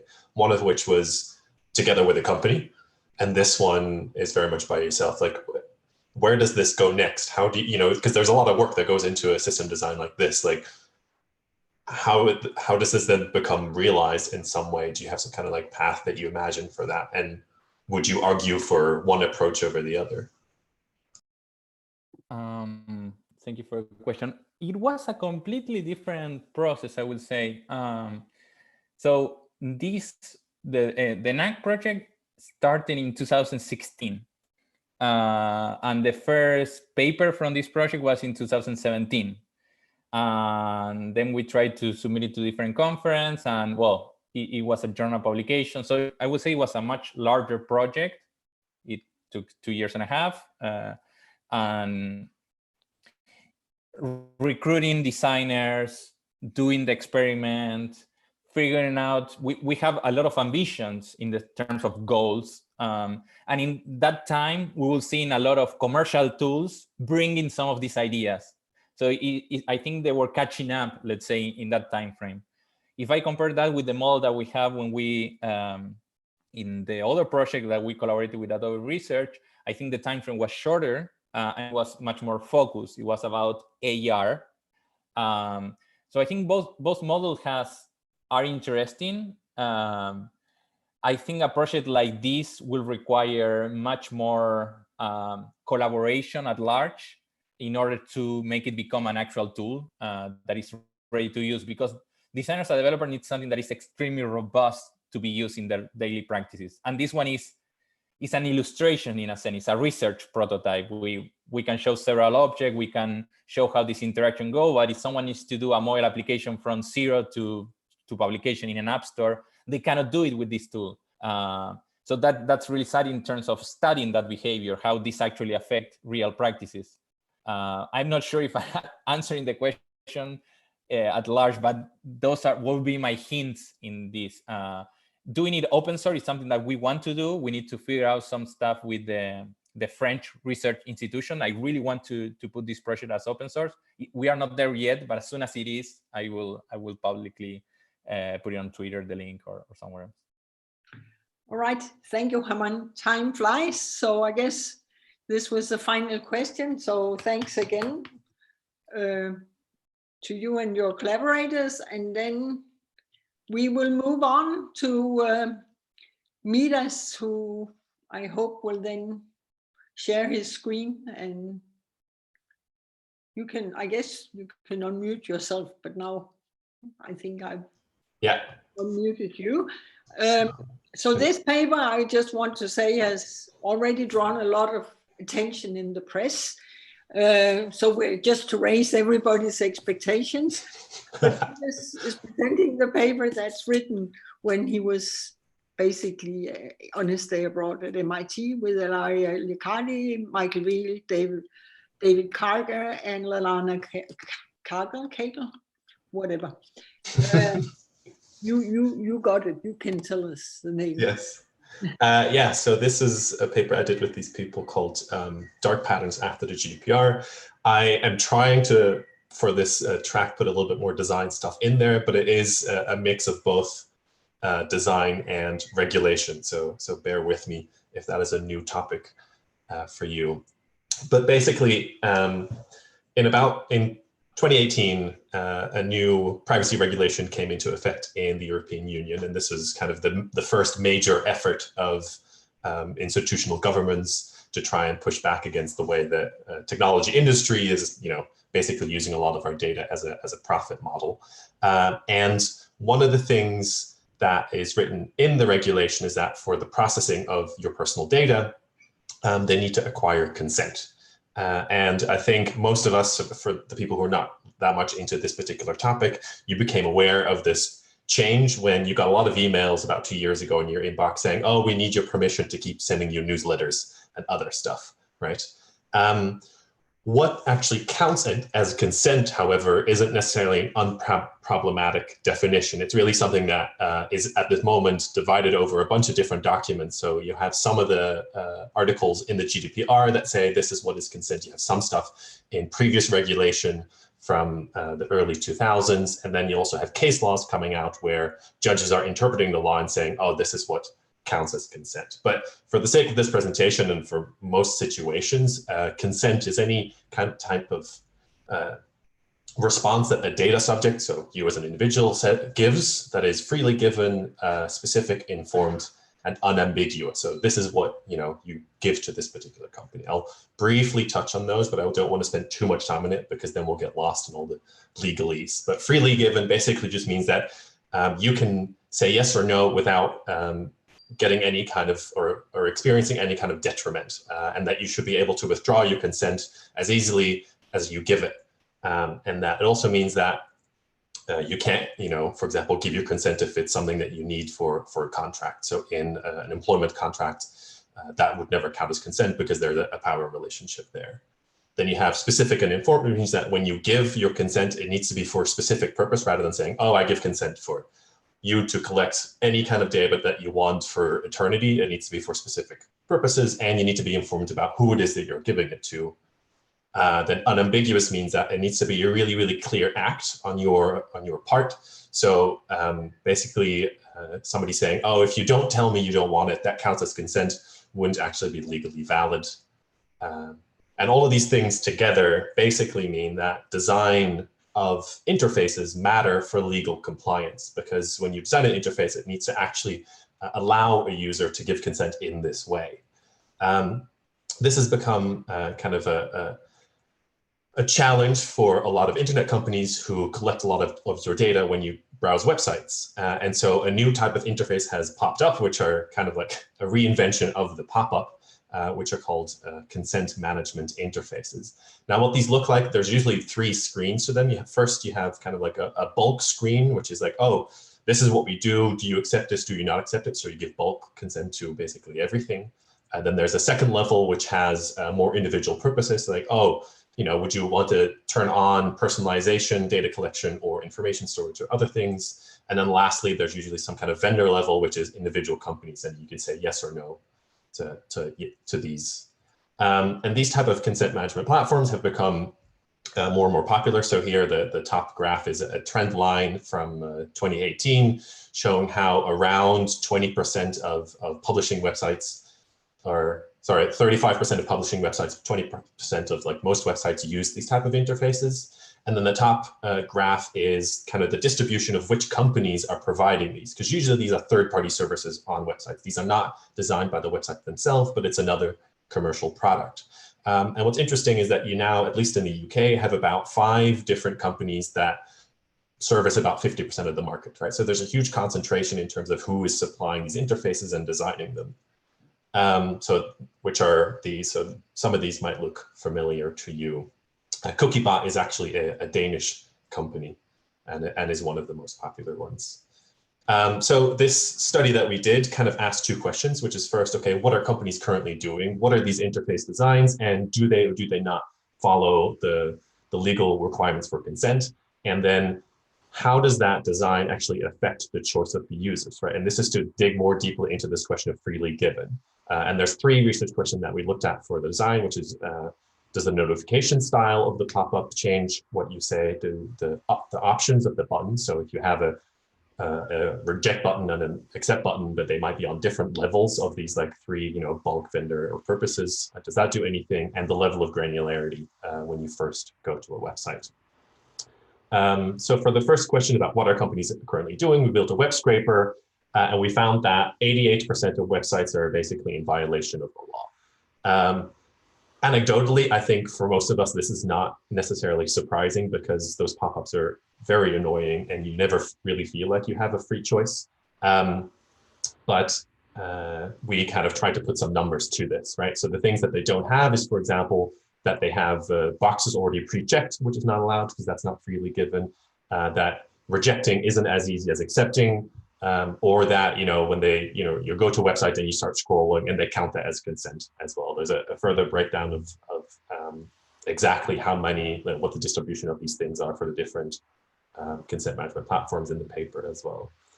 And then the question of how does that design actually affect the choice? So the three questions we had, notification style being the first one, we actually found surprisingly that this had no effect. So we built a browser extension that we then tested with about 40 participants who didn't know that this is exactly what they were participating in. We said it was about something else, but sometimes they were shown European websites. And then we injected these fake pop-ups. So here you see one that's a banner notification, so that's at the bottom of the screen, and you see a barrier notification, which is kind of in the middle, right? And there is an ongoing discussion also for regulators saying, oh, these type of barriers, they shouldn't be allowed because that's forcing people to interact with it before they get to the website, so that isn't freely given.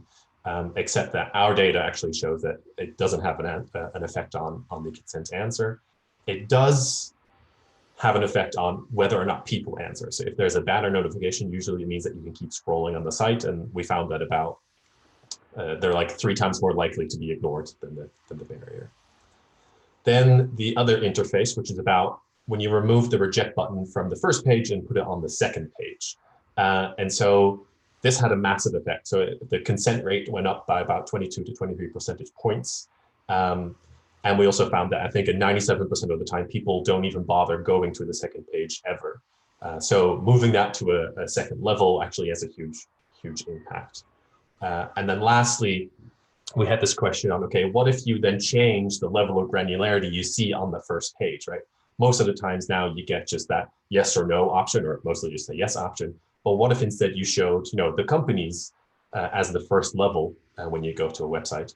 And in all of those cases, when you showed more granularity on the first screen, the consent rate actually went down with different degrees. But definitely when you showed people the companies, then people were less likely to click accept. So like Susanne mentioned, this research got some attention in the media, both in international media and in Denmark as well. And that's also because I kind of like made an effort to push for it. Just because this has been an ongoing problem, not just for the GDPR, but also for previous privacy regulation, that the enforcement of it is incredibly lacking. And so one of the funny or problematic things that we found is that also the Danish parliament and the Danish national broadcaster were also actually in violation of the law.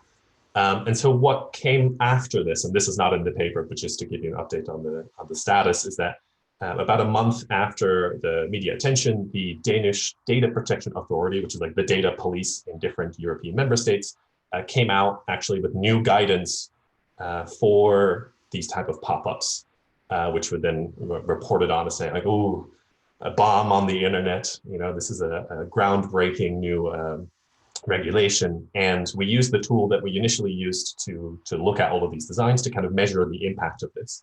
And so in the graph, you see kind of like the baseline is when the new verdict came out. And then we've been tracking whether or not these pop-ups now have a reject button on the first page. And interestingly, which is actually a bit of a surprise to me, it went up for about 9% compliance to 29% last week. So I'm still tracking this, which really just shows that these enforcers can have an effect and can actually make people comply with the regulation better. If this doesn't work, which was kind of what was happening in between the paper being published and us waiting for the media attention, I guess.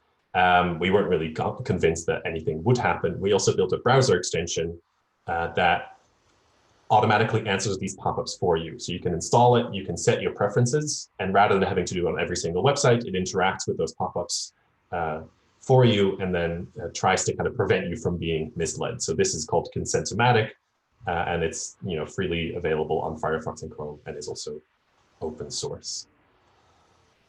And that was it. Thank you very much. Thank you, Midas. Again, please write in the chat if you got questions. I want to be able to see chat, that might be helpful.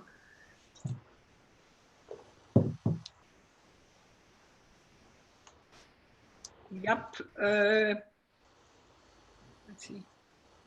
I think we are, Peter Lyle, please, you can ask your question. Can you unmute yourself, or do I need to? I can unmute you for sure. Thank you. Thank you. Thanks for the talk, Midas. I mean, I followed a little bit of this stuff with what you've been doing, and it's quite interesting. One thing I was reminded of actually with that thing right at the end was that often these pop-ups and these things also include that sort of loading animation and the sort of web processing your preferences thing, and I've never quite been convinced that that's doing anything other than trying to sort of nudge people to not question the tracking that's been going on.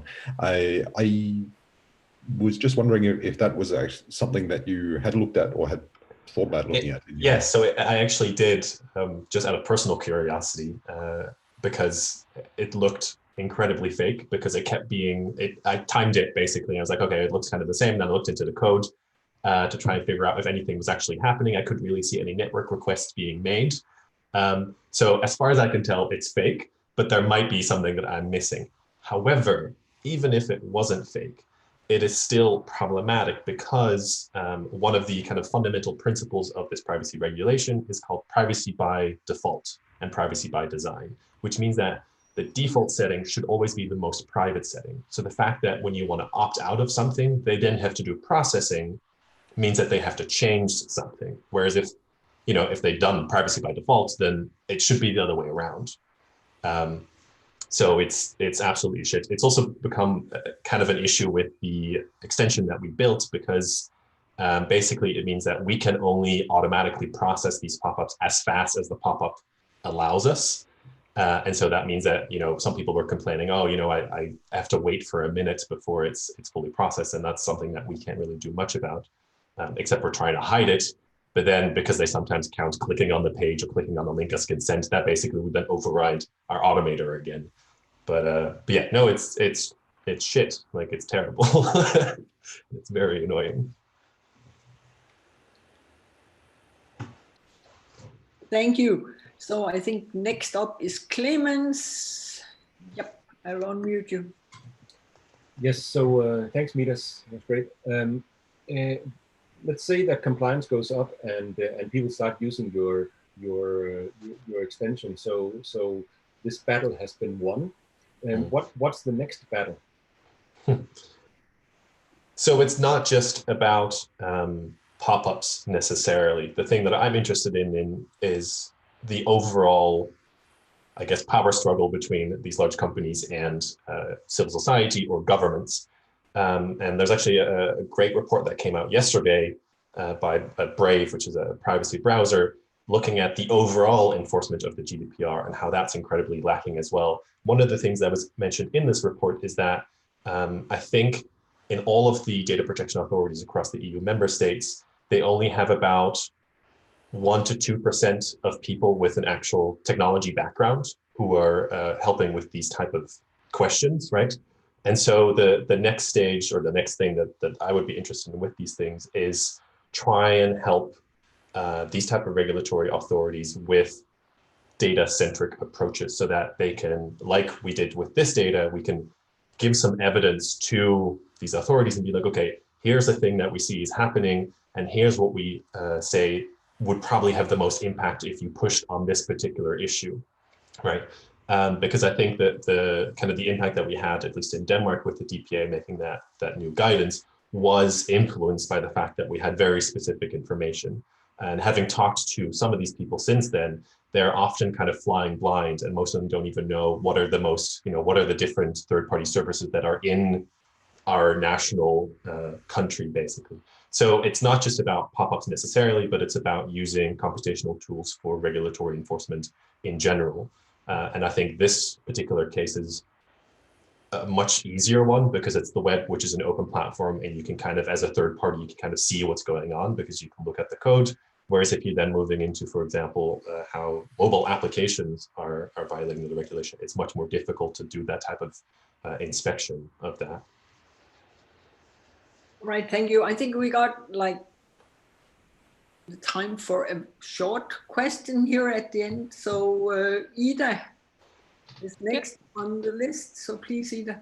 Yes, thanks. Thanks for the work, Midas. And I'm just, first of all, really glad that this work was done. I think it's great.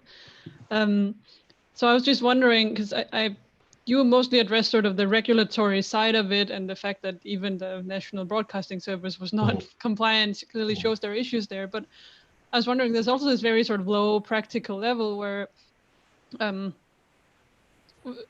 developers need to do this, right? And developers are not experts on this, right? So often they're asked to comply with this, but I have this suspicion that a lot of web developers are just copying patterns they see on other websites, or maybe even using the same code. And I'm just wondering what your thoughts are on this and what part that plays in the problem. Yeah, so there's two parts to this. There's the kind of, from an individual point of view, you have this thing of like consent fatigue, right? Which is kind of, we are becoming used to a certain type of interaction with these type of websites. And so that also affects how effective it even could be if we changed it now. And so with developers, for example, like you're saying, they might not look into the regulation necessarily, but instead be like, oh, well, this is what large companies are doing, so we assume that they are doing it right, so we'll follow this same type of pattern. And that has to do with, when you bring out this new type of regulation, you really you're building a new overall pattern of behavior in a population. And you need to make sure that it is then actually effectively enforced.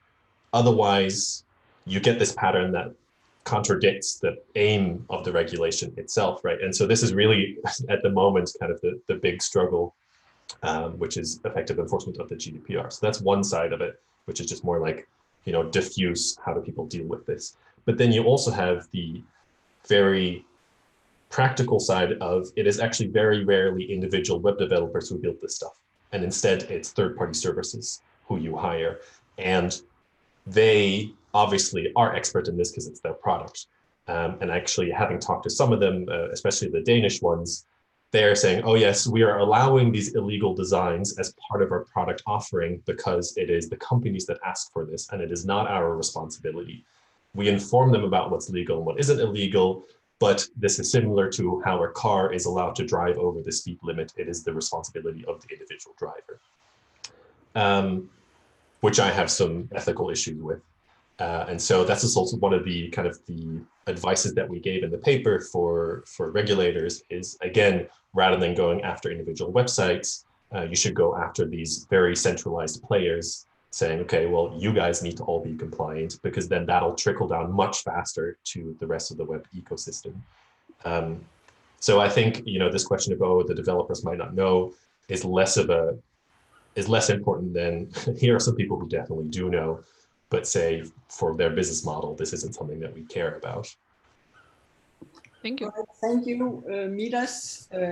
We don't have any more time. I'll just actually make you aware of the message from Marie-Louise in the chat, and I think is relevant for you. And on that, I think we should thank Midas again for the great work and talk. And let's see if we can then switch to Netta, who will do the next talk. And when I find the program, I'll tell you what it's about. Netta, can you start sharing your screen? So this paper is by Netta Ivari, Marianne Kinola, Lena Kura, and Tina Kaisanen. So please, Netta. Yes, hello everyone. Thanks for the introduction. And Marianne, you can wave your hand. Marianne is here to answer specifically all the difficult questions. But let's see, now I'm sharing the screen and let's go. Hello, I'm Netta Iivari from University of Oulu, and this paper was written by me and Marianne Kinnula from Interact Research Unit in University of Oulu, together with Leena Kuure and Tiina Keisanen, who are from Research Unit for Languages and Literature. And in this paper, we explore humor as a resource in design and making. Why to study humor? Well, one can say that it is an integral part of our everyday life, and most of us are capable of experiencing and appreciating humor. We smile, laugh, and become amused of many things. Humor has been studied within many different disciplines and perspectives, but also in human-computer interaction there is existing research on humor, and it has been studied in connection to many different kinds of technological solutions like humor in games and gameplay, use of humor in social media, in human-robot interaction, in interaction with virtual agents, and so on. And more technical research has also been conducted on humor recognition, and humor has also been considered in connection to computer science education and also in design process, which comes closest to our study. And in those studies, humor has been intentionally integrated into the design process. And another approach has been to define principles for how to design humorous products and solutions. Our study has been conducted in collaboration with children, and basically one can say that humor in the lives of children has also been explored, and it plays an important role in child development and learning. It is used as a resource in socialization, identity building, in relation to relationship building, learning, in educational sciences. It has been emphasized that humor can definitely be integrated into education and learning that is seen as valuable. And in HEI, it has been discussed also relating to technology use as well as design. And humorous design activities have been defined to be used with children. And children's design outcomes have also been studied and shown that they include humor. But as a motivation for our study, we still claim that surprisingly little HEI research has been conducted on humor, studying it without intentionally evoking it, but basically studying its existence, the roles it plays naturally occurring as part of our design process. And there is also lack of studies of this kind in collaboration with children and teenagers. And this is where our study contributes.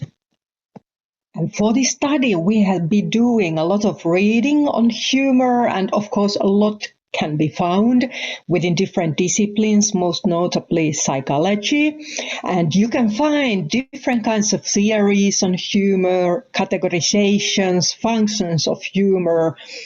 Like for different theories, relief theory emphasizes release of tension with humor. In concrete theory emphasizes oddness and violation of what is expected. Superiority theory emphasizes laughing at others and kind of feelings of triumph, ridiculing others.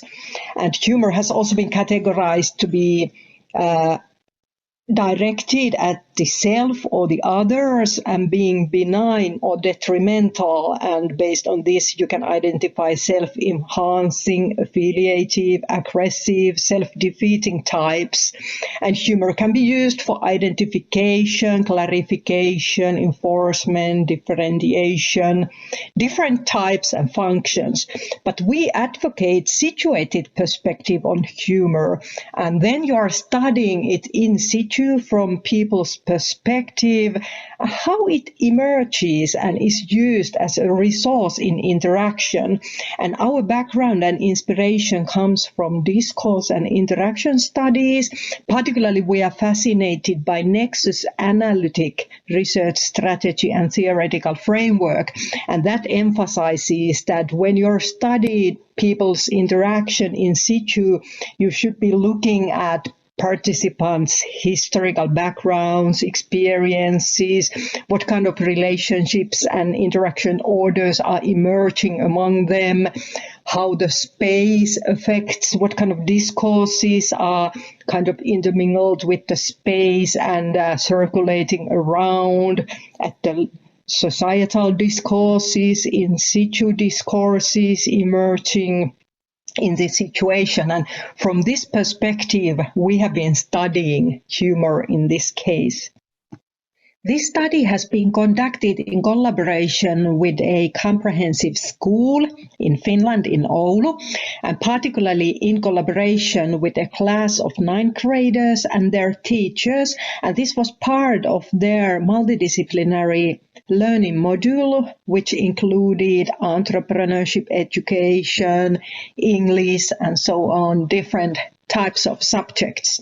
We have collected different kinds of data from this project, but most important data was these video recordings of design and making workshops in collaboration with these teenagers. And in the analysis, we originally did not have humor as a focus, but it emerged as one very interesting topic, theme in the data. And we have been individually and collaboratively viewing and analyzing this material and utilize these Nexus analytic concepts as sensitizing devices in our data analysis, making sense of humor. Through our collaborative analysis, a WIG group became focus of our attention. There seemed to be a lot of humor emerging within that group, and they were designing and making this fancy technology-enhanced wig. And we revealed this situated emergent nature of humor as a resource in interaction within this group in many different senses, for example, relating to face work and impression management that was ongoing among these teenagers in the middle of design and making. And many different kinds of usages of humor emerged. These teenagers were creating, maintaining relationships amongst themselves, and there were their existing teachers as well as new adults, researchers entering the classroom, and a lot of usages of humor could be identified in these situations. And they were negotiating totally new design and making related tasks, and humor pictured in those negotiations, and relating to mutual relationships as well. And clearly humor was related to relieving of tension because new people, new tasks were emerging, and it was uneasy situation in different senses. Division of labor within this group and also in other groups was an issue, and humor pictured in those situations also clearly. So we identify the following implications from our work. We recommend supporting and facilitating these benign forms of humor in the classroom. When you work with children as well as with adults, there are many positive aspects relating to humor for building group cohesion, maintaining of relationships, stress, tension relief, face work, impression management. Those are important things for people, not only teenagers, but also for them. And we also recommend, when you're doing that, to approach this classroom as a complex microcosmos. It is a multifaceted constellation of people, objects, tools, relationships, discourses. It is a stage with particular kinds of performances going on. And you need to be studying these backgrounds of people, their relationships, what the space affords, advocates, prohibits, and how discourses picture in that when you're planning how to nurture humor in there. And we also emphasize this very self-reflective, responsible, ethical stance towards humor with teenagers as well as with adults. There are also problematic usages of humor, and you have to really carefully consider what you advocate and nurture when you're introducing humor into the situation. And we also finally want to emphasize our data showed that among these teenagers, there was clearly balancing going on between doing serious stuff as well as arsing around. And we want to highlight that this is significant consideration with children, teenagers, and adults. Like when you're doing design and making related activities, there is this balancing and dynamics going on relating to really doing the job as well as having fun and doing crazy stuff in the middle, and both should be valued and appreciated.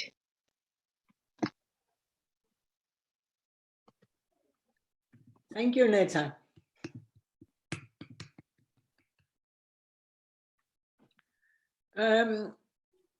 Please write in the chat if you have questions for Netta. I could maybe meanwhile say that, I mean, very many years ago when I worked a lot with people in workplaces getting new technologies, as it was called, we were quite often using a video by John Cleese about the choice of office technology. And the video, I think he actually was paid by Olivetti or some of the big office manufacturing at the time to do this, was called Two Sisters or something like that. And it gave this very lovely anecdote about the two sisters who were each working for their boss. And one, of course, the good boss was John Cleese, and he gave, the bad boss was John Cleese. The good boss gave this woman all the technologies she would desire, whereas the other guy was this mean guy who wouldn't buy any technology.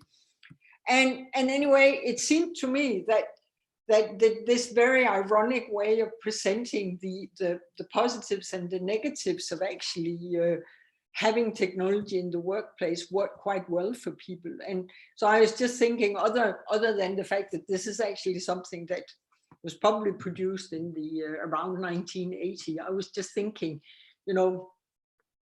have you thought about actively using, I mean, maybe something that's even more like caricatures also in these design processes? We haven't yet considered this, like together with Lena and Tina, who are discourse interaction analysis people, we have been now focusing on this, appreciating this as a naturally occurring phenomena. But definitely, like we are now very interested in critical design, speculative design, design fiction, and definitely this type of stuff could play, and always will play a role, but it could be kind of intentionally integrating aspects, but we haven't done anything yet. All right, Marie-Louise, you have a question. Let's see if I can unmute you, if I can find you. There she is. Talk, Netta. Actually, I have two questions, and then you can decide which one you want to answer.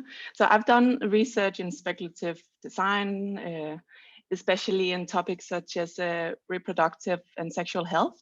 So my first question is related to this humor. How do you see it being introduced? Is it through the facilitator of workshops? Is it through the materials? Is it through specific sort of like design methods? So where, like, how does this humor come into being? And the second is there specific topics where you see this humor being used? So for instance, in the topics of reproductive and sexual health with teenagers, we've been thinking about a lot about using humor. Well, basically, In the literature also, you can find suggestions that you can use kind of humorous materials, or you can consider tasks that are somehow considered humorous. Of course, it's very difficult to say what all is and by whom considered as humorous. That's another question. But of course, when researchers, designers are meeting these people in your own behavior, in your small talk, everything, so you can consider it from so many different perspectives. But in your context, I think it's kind of naturally occurring, considering this relief of tension. Actually, in our data, we have these examples that these teenagers used quite dirty humor, and it was kind of sexuality oriented stuff that was kind of said and done. And so I would say that in your cases, it is emerging probably naturally. You cannot avoid it. If people feel a little bit uncomfortable, it's emerging no matter what you do. But of course, you can kind of plan for it as well and should consider it in advance. All right, thank you. We have a question from Sofia. Unmute you, I think.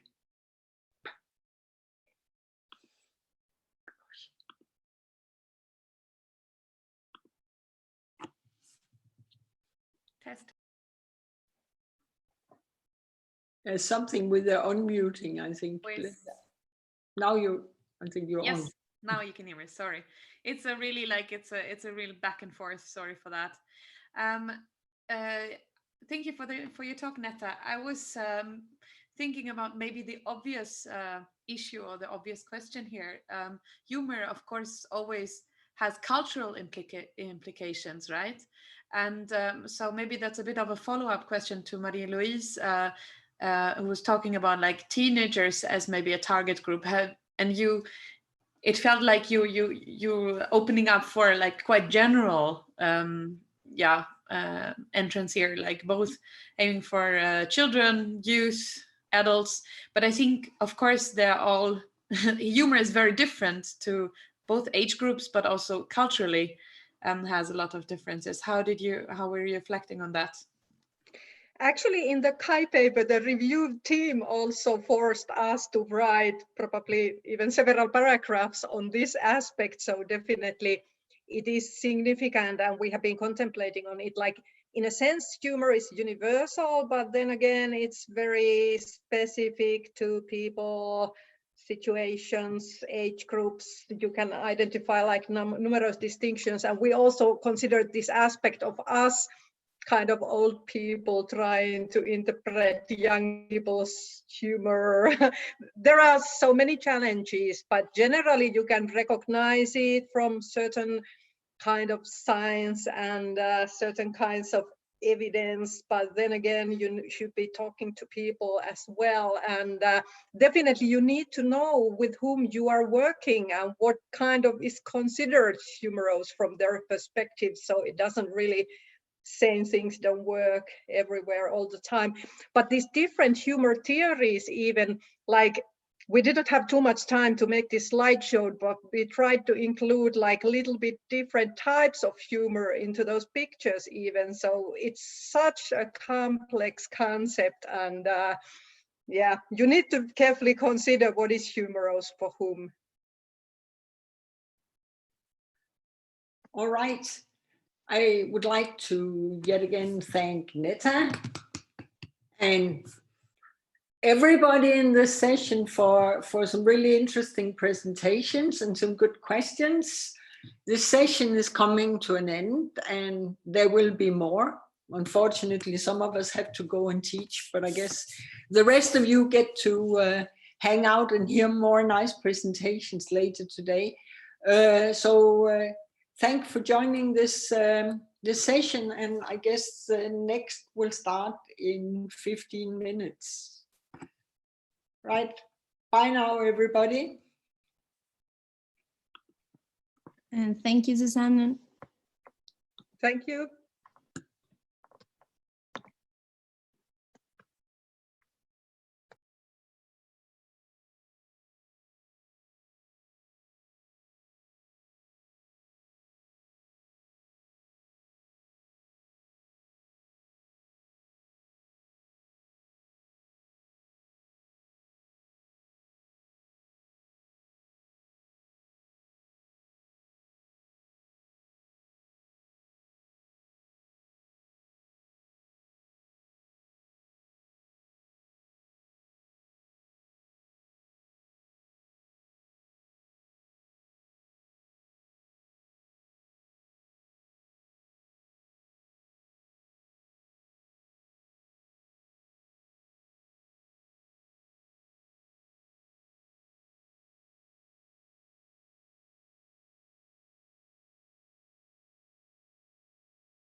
Hello, everyone. My name is Simo Hosio, and I come from the University of Oulu in Finland.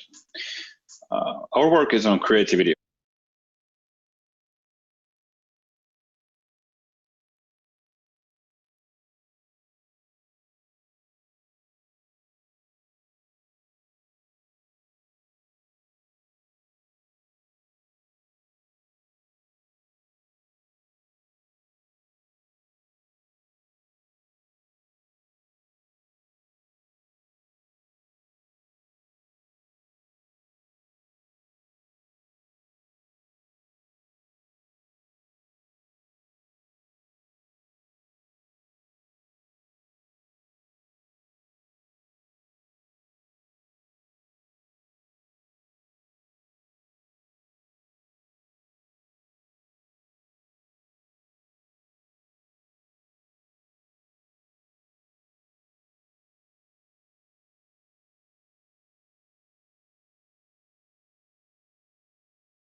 Hello everyone, my name is Juho Pääkkönen. I'm a doctoral candidate in sociology.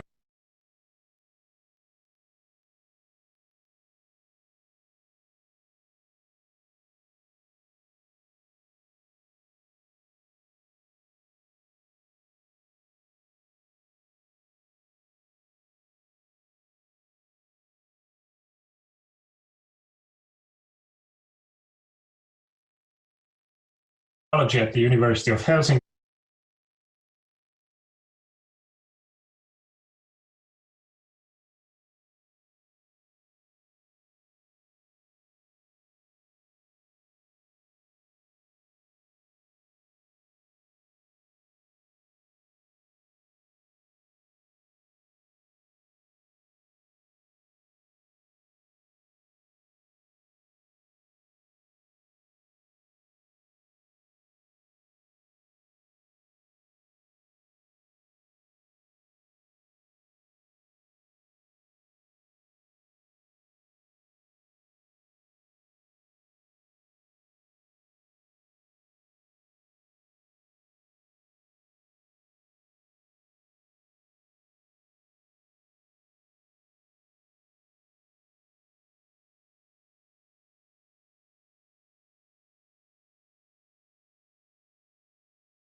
Okay, so it's 11 o'clock. I think it's time to start.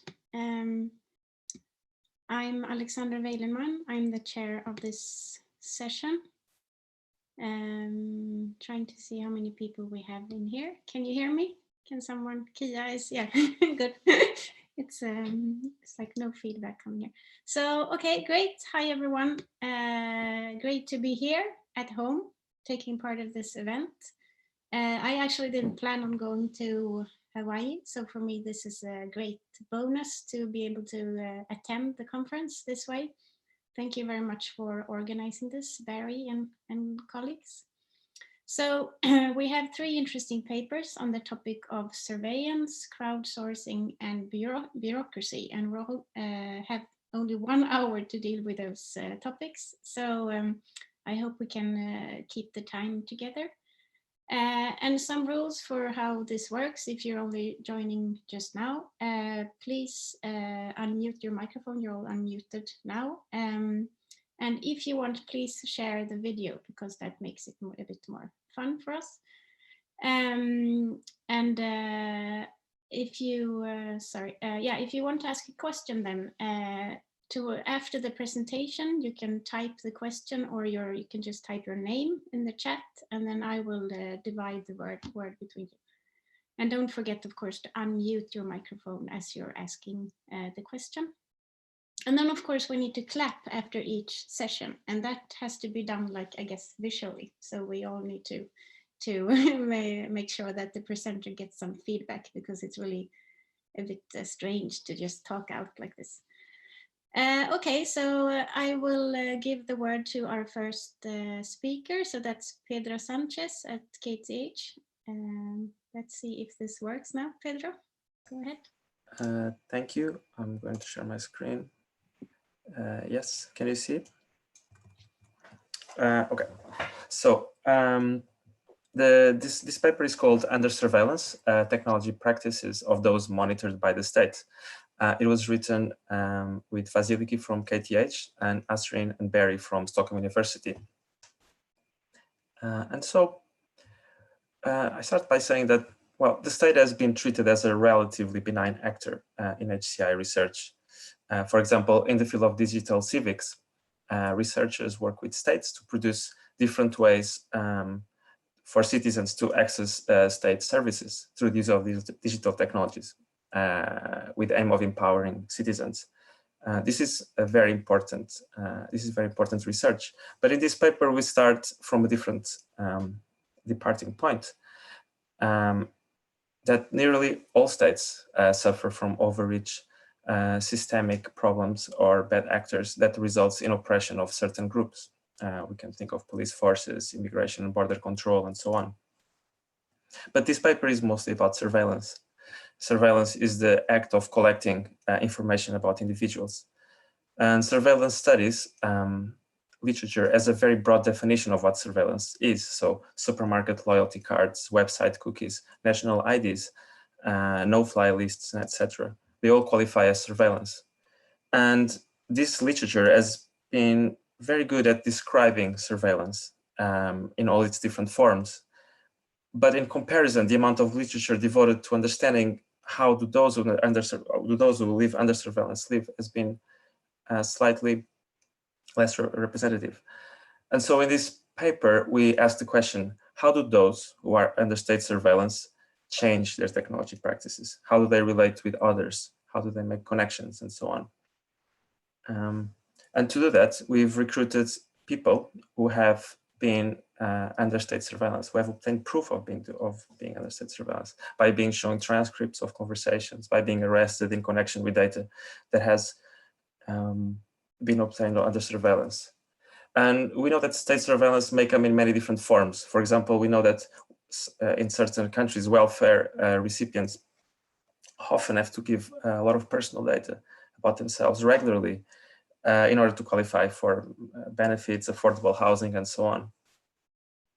However, in this study, we focus only on those that are under surveillance from the security apparatus of the state, so security forces, police forces, and so on. And to reach these people, we have done snowball sampling by first contacting NGOs and media organizations and so on, in order to reach the contacts of 10 participants that were recruited from different countries in Europe and Asia, majority living under non-authoritarian regimes. And so they fall into 3 different groups. They are journalists who reported on countries that have a limited freedom of press on censored subjects. There are activists who took part in civil disobedience and organizing protests. And there are also individuals who worked in illegal activities. An example being organizing events, selling alcohol without a permit. And in the next couple of slides, I'll go through some of the results. And so when it comes to the practices of those under surveillance, they often, or always, in our participants, rely on an image of that is imagined of what the surveillance is doing. And this is because this type of state surveillance relies upon a fundamental lack of symmetry, that those under surveillance have very little knowledge about how and when they are monitored. And this idea of what the image of what the surveillance are doing varies a bit between participants. So for example, one of our participants was mostly concerned around the time of big events like G8 meetings and so on, where they were active planning protests. And where others talk more about the Republic of Stupidity, where agencies doing surveillance justify their budget by collecting often unnecessary data on people who are put under surveillance for opaque reasons.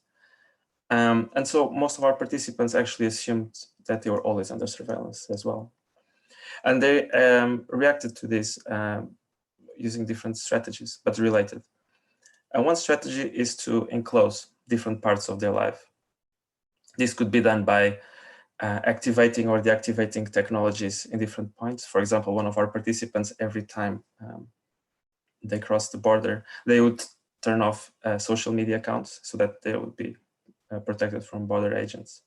They would avoid certain topics when talking with certain people. For example, with family and friends, they would not talk about politics on the phone, and because they assumed that they were being tapped at all times. They would cut down social networks, both online and offline, in order to be surrounded more about people that they would trust. Another related strategy was the strategy of openness, which is striving not to have anything to hide. And so that anything they could say in private could also be made public and themselves able to defend it. But we also see that to achieve openness, they often have to avoid topics in electronic communication channels as well. So what was left in the open was more like a carefully curated persona as well. In the paper, we talk more about how different practices of communicating with other dissidents, how they join in groups and dissolve groups and so on. In this presentation, I will focus more on this and on the fact that, kind of contrary to what we expected in the beginning, our participants did not diminish their use of digital technology at all. They use digital technology in many different ways, and it was essential, in fact, for the activities that put them under surveillance in the first place. So they all needed to publish information and get the message out, whether they were journalists or activists. They needed to reach and engage people. If you are planning a party, even without a permit, you need people to come. And so they relied on a public social media profiles or websites and so on, where they openly posted some of the things that they were doing. And that was indeed where the danger lied. At the same time, most of our participants was very acutely aware of other channels where surveillance exists, and that every activity in modern life can leave digital trails, from financial transactions, from even organizing, even walking on the street that is monitored by CCTV camera. And they were aware that those things were often aggregated about them when needed. And so how would we approach this problem? How would we design for citizens? Our study suggests that there is probably no silver bullet for it. So our participants talked about constantly moving and changing their setup, moving from one communication software to another, resetting devices, maintaining multiple devices for different settings. And so what we've seen is also that there is a general need for plausible deniability. For example, ability to plan a protest, but then ability to distance themselves from it. We've seen, for example, that there are reports in the Hong Kong protesters not using Telegram, not because of its strong encryption, which is not strong, but its ability to reliably delete messages and maintain anonymity. But What does this mean for HCI research? So in our research, we do take the side of the dissidents and advocate for more research that does so. But we are aware that designing for dissidents whose causes we may be sympathetic to might also mean that we're designing for those who we might think should be surveilled and arrested. Many examples, but let's think of human trafficking rings, for example.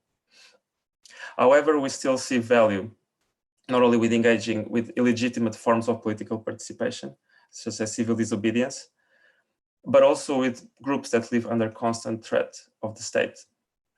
Undocumented immigrants, for example, that has actually been covered in HCI literature. Because we think that learning from the practices of those who live in the margins of law could help us take a more critical view of the state and the different ways that it manifests itself for different groups of people, and think of different ways of supporting different forms of political participation. And I will now leave a summary here of some of the points of the paper, and I'm very happy to take any questions you may have. Thanks. Great, thank you, Pedro. And now good job, everyone. Okay, so if you want to ask a question now, you can just state your name in the chat here, and I will give you the word. Or if you're too shy or have a microphone that's not working, you can also just write down your question, and then I will read it to everyone. So I know we also have some people following on YouTube who are actually too shy to be in here. So, but you can send me questions through other channels. Okay, so we have a couple of questions here. Nitin, if I'm pronouncing your name correct. Yes, it's Nitin. Nitin? Hi, Yeah. Pedro. This is really important work, and I commend you for focusing on this on civil society and what tools we can develop for them. And one case study that comes to mind for me, and there are many obviously, is the origins of Twitter. Which really came from a tool developed by an MIT student called TextMob, and it was meant to be kind of a more symmetric system for allowing people to share kind of notifications around what's happening in protests. And what we've seen since then is when it was deployed as a more commercial tool, there's been much more layers of surveillance and abuse that have come. So the question comes up is, if we are designing for dissidents, quote unquote, how do we then consider how the tools can get repurposed by state actors to enhance surveillance rather than do what it was meant for in the beginning? So this is a constant danger of these design strategies, and I think we have to think about asymmetric and distributed technologies that prevent surveillance, perhaps. Yes, it's a very difficult question. I haven't even thought of that in terms of something that is designed for one purpose and be repurposed for other. We mostly discuss that everything is hackable and everything can be infiltrated. Even there's a known case of people infiltrating and undercover agents and so on. But that's why there's no silver bullet, and there's no there is no way we can enforce that in the technology. What we can think of this that problem of the moving target and shifting conditions as our design context, what we do design for, and so that's the I think design has to remain fluid and responsive. Yeah, it can't be fixed in that sense. Thank you. Great. So we also have a question from Chiara. Are you there? See if you can unmute. Hi, can you hear me? Great. Yes. Hi. Thank you, Pedro. Great work. So one of the great things about HCI is that sometimes we can claim that the best design is non-design, and I was wondering if you have thought of that option for this study, or if it's a possibility that you're considering, or if you have any comments about it. Is to not design. So I would say that we can, so in the paper we actually talk about the end designing as a possible strategy. So so we, most of the things that we do by the nature of computing, there's this stored data about past interactions and so on. And so we could think about how to design without just ephemeral technologies. And there's a bunch of them out there, operative systems that delete everything and so on. But those are very niche. So how could we, for example, rethink most of the technologies that we do, foreclosing the possibility for the trails to be left everywhere? And how could we rethink, for example, things like we think are important for our society, like accountability and etc., in other ways as well.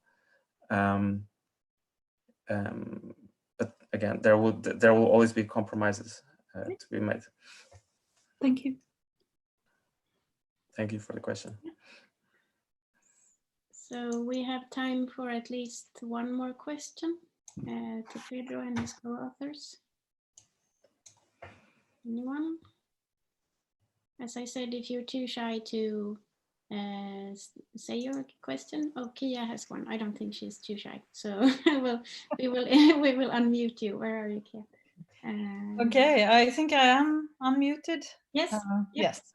Thank you. So I actually read the paper at one stage, and one of the things that I kept wondering and asking Pedro about was, what does it mean to consider the state as a non-benign actor? What is that going to give us? And why is it so important to point that out? So now is your time to answer. So we can see from most of discussions around privacy, for example, that they are related to things like commercial actors. And when we talk about the privacy paradox, that people have certain beliefs and attitudes about privacy, and then they, their behavior is very different because they want, and so basically discussions about privacy are very focused around sort of a benign environment where there's there's either the hackers, which are the evil ones, and then there are the commercial actors which can seduce you into letting go parts of your privacy. And comparatively, this notion that there might be a bigger actor which has access through a variety of means to all these other types of data that are laying around by injunctions and so on, may change how we consider privacy in the systems that we design, and how we consider. It doesn't have to be the state particularly as well. I mean, the state is a particularly powerful actor, but there are many agencies out there that collect data a bit on the dark. So we would say that there is perhaps a gap in thinking that are these more power. It can be the state, but can be also international or organizations like Interpol or something like that. That could be, or that are in this case they can make them kind of reliant on different codes of conduct. But there might be also ways to abuse that power, and so we think that might be missing in the discussion in HCI. It's not so much the government as in all types of government, but also to consider that the governments are not always in their best behavior, even democratically elected ones. Does it make sense? I think Barry also wants to make a comment as one of the co-authors. He wants to make a comment as well. So Barry. Where's Barry? Unmuted. Yep. I think Pedro answered that well. Just to sort of point out, that was one kind of argument we had amongst ourselves when we were writing the paper was it's easy to think of the private organizations, and we're all aware of how they are maybe not dealing with privacy and issues around surveillance that well. And one of the contributions of the paper, I think, is to think about both the state and private entities together, because as Zubov points out, really, of course, that they work together in this space, and that it's not like state good and company bad or vice versa, but that these agents work together, and that I think in our arguments when we were writing the paper, we kind of got to the point at the end where we realized, oh, actually, it was like a bit of a false dichotomy sometimes to think of the state versus private entities, but that actually they work together in this space, and researching how that happens is kind of like one of the kind of contributions to this paper. Okay, great, thank you. So we have to end, but you can of course also continue to send comment to the authors. I think if you just use the chat function here, you can send directly. So clap now again. Thank you. Great. So now on to our second paper, creativity on paid crowdsourcing platforms. And we have a few authors here, but I think it's Simo who's... Yeah, I'm here. You're here? Yeah, okay, great. Yep. You as well. Okay. Are we good to go? Yeah, we're good to go. So. All right, like I said, I'm not alone here, so I prefer to do it the video way, but I'll be happy to discuss after that. So I'm going to mute myself now. Let's see if this works out. Oh, actually, I think I did. As well? Yeah, I think I didn't include audio in the first attempt. So. All right, we're going to go.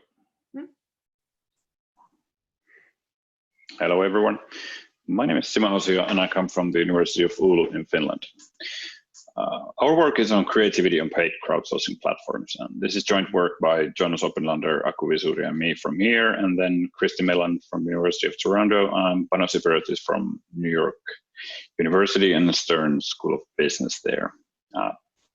So creativity research in HEI has had sort of three major waves to it.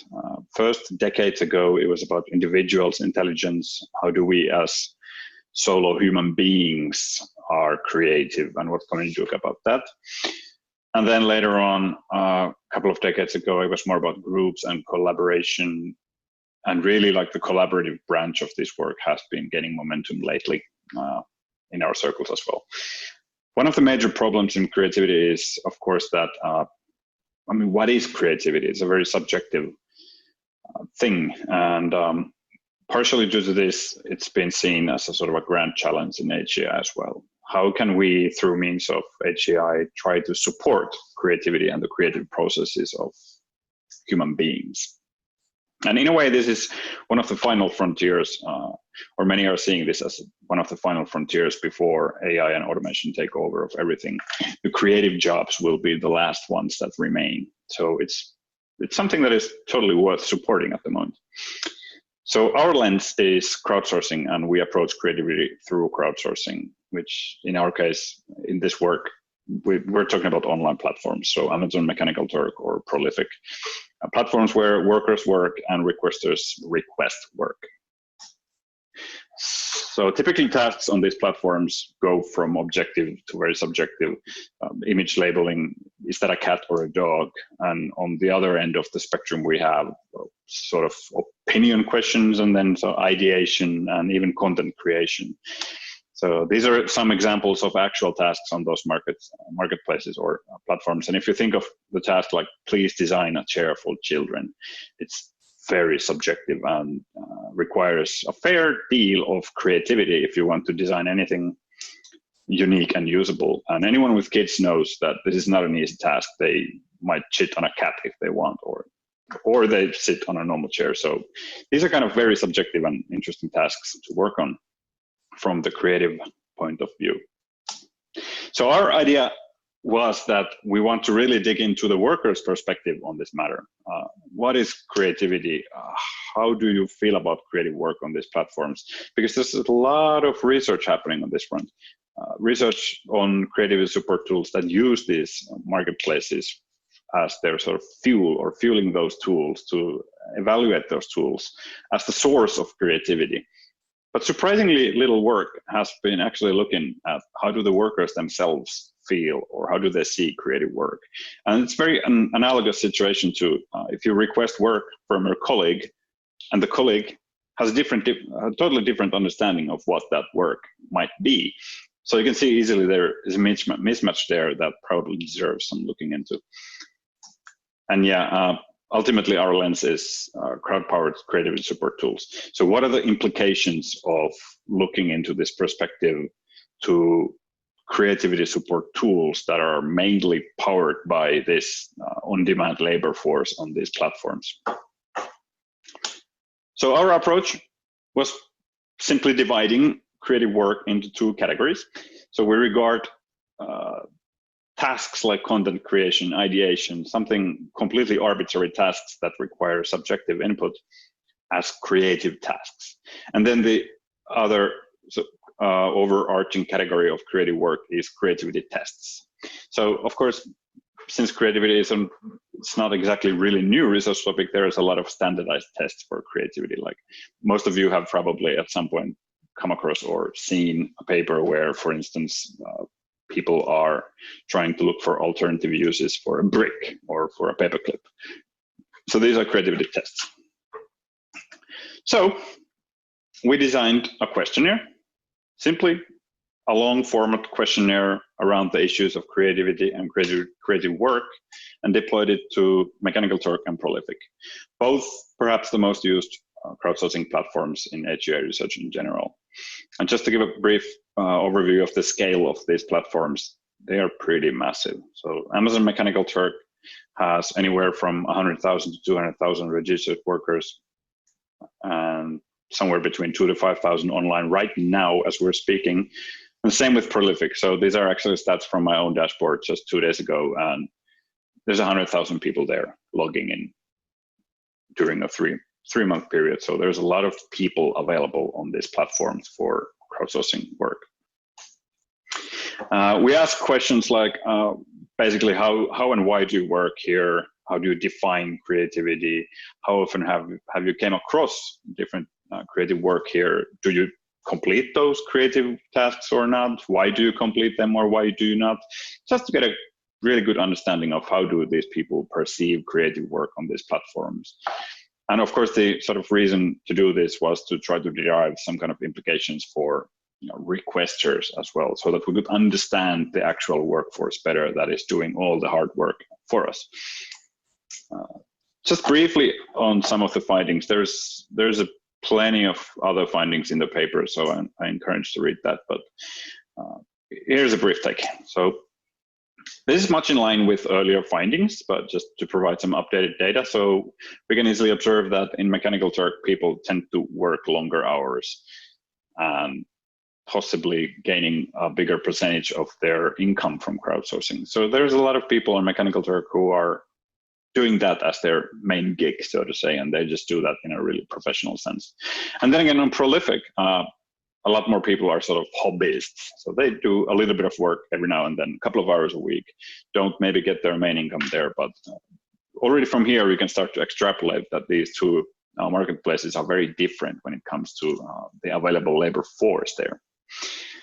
So looking at all the data through a very rigorous analysis, we came up with 5 worker archetypes, which are perhaps best illustrated by a couple of quotes. So I enjoy undertaking more creative work or tasks where there's something different to do, like games and websites. And then very pragmatic approaches, like just state clearly the type of tasks that you're offering, and I will choose myself if I do them or not.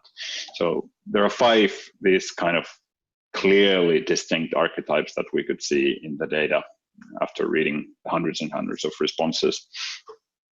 Then concerning the sort of newer waves of creativity research, where researchers tend to build setups where people collaborate to be creative. And not many actually like to collaborate on these markets. 90% of our people prefer to work alone.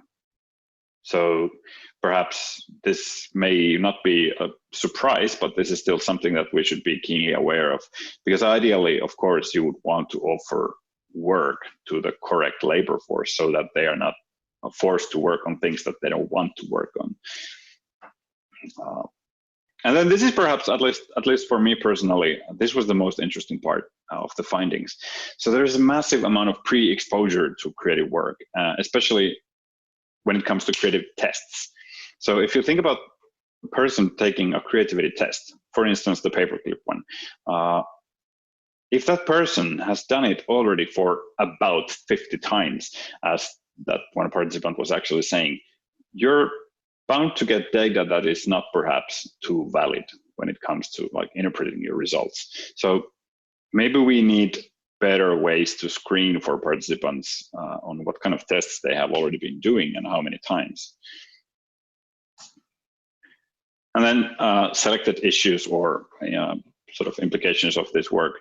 So we should find ways to better match the workforce who actually want to do creative work. There are people who want to develop themselves and are actually hungry for creative work. We need a way to basically whitelist those kind of people for creative research, or at least for creative work. Money is a big issue because what is accepted? So for instance, if you think of the chair case, somebody submits a design of a new chair for children. The requester has the power to either accept or reject that work. So when it comes to subjective tasks, it's a bit of a blurry line, like what is actually accepted. So, and it's the same thing about time. So it's difficult to know how long a creative task takes. So therefore, if the money, as it often is, it's a fixed sum of money that people get on these platforms. So it's quite often it's on the lower end of the scale. So basically just pay more is what I'm trying to say. And then this prior exposure leads to validity issues. So maybe in the post questionnaires or even pre-questionnaires to the participants, we should screen the ones who have already been doing these tests over and over on these same platforms.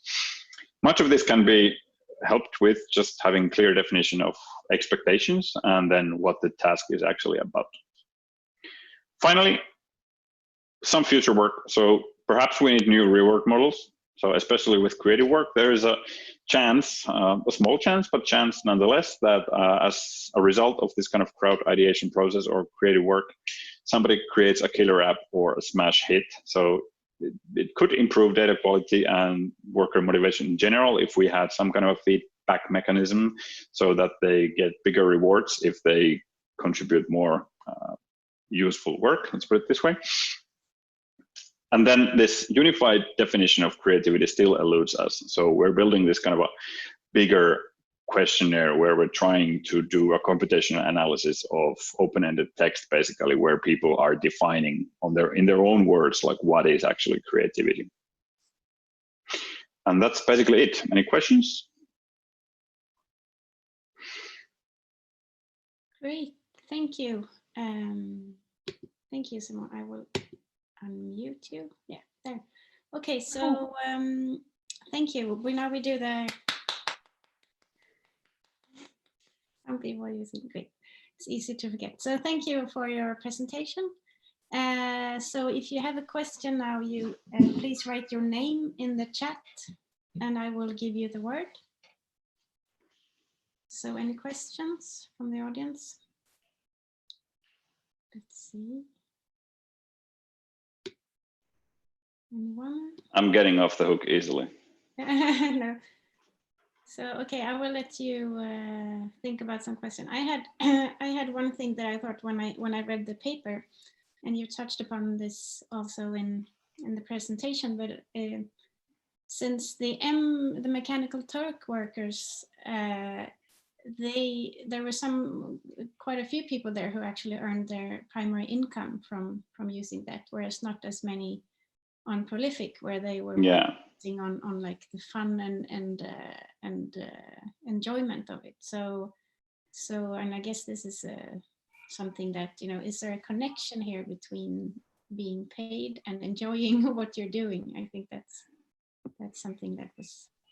I'm sure there is a connection to being paid and enjoying what you're doing, but I think more than that, it's just generally, especially the time that it takes with creative work, and especially what I mentioned in the last slide, that because people don't know if the work will be accepted. So either you have to either say that every single task that will be completed for this work will be accepted because it's completely subjective, or then you have to try to somehow really clearly be able to define like what is an accepted submission. And the point about enjoyment in general is that there's this different archetypes. So some people really do not really care. They just want the money. So they do all the work available there.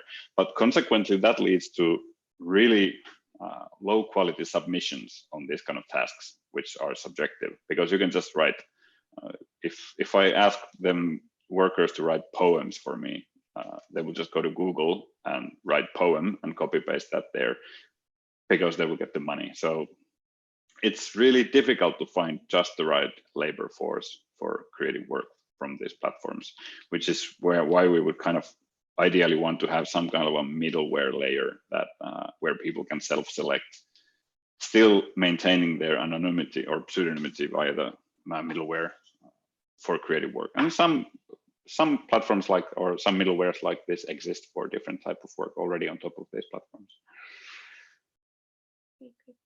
So we have a question from Alix. Let's see where you are, so I can unmute you. Yeah, let's see.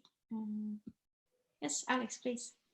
Thanks, Alix. I think you were sort of alluding to this, Simo, that I mean, I'm curious about how creativity itself gets redefined through these practices. And I've been watching quite a few YouTube and tutorials around how to use Mechanical Turk. And quite often, the guidance is all around how to optimize your interactions, obviously to maximize income. And so even in those creative tasks, the tutorials are all about how you redesign, reconfigure and approach the task in such a way that you're obviously doing as many, you're completing as many of the tasks as possible within a limited amount of time. So yeah, in my mind, creativity in itself is being kind of refigured through these practices of crowdsourcing. Is that something that you picked up on? I think that comes, in our thinking, that comes more from the tooling perspective. So even though in this paper we're looking at, well, how do the platform workers approach creative work, but creativity, we're trying to assist it through computational tools where we just reach out to these people. And yeah, the whole, like, I'm not sure if creativity itself is being redefined because it hasn't been defined properly to begin with, but it's the whole process of trying to be creative and these new ways of tapping into like diverse human cognition, basically internationally and throughout the planet. So that tooling is changing how we can approach the creative work process. I think that's what's interesting to me, though, is that you, and again, I feel like you're kind of sitting right in this middle space between having an idea of that creativity might be defined a priori and knowing that it can never be defined a priori. Yeah. I feel like actually it can never be, it's always something that's in the making. And actually these tools, these new forms of crowdsourcing, but also the tools that might support the creative work are having an impact on what we understand creativity to be. And that, to me, you know, the legacy will be in 10 years' time, given that we're asking people in India to be creative using, you know, whatever forms of tools they have, what will creativity be then? And I think that, to me, is where things start to unravel a lot in terms of these technologies being used at the moment. Yeah, and it's really scary how fast like computational creativity is speeding up right now. So we can come up with art and designs that you cannot distinguish from art made by humans. So where are we gonna be there then? Great. So thank you. Let's thank our speaker again with a clap. Thank you very much. So we have one final paper in this session, Bureaucracy as a Lens for Analyzing and Designing Algorithmic Systems. So that's Juho Pekkonen. Are you? Yeah, you're here. Great. Yeah. And you're unmuted. So yes. So over to you. Thanks. I just share the video here.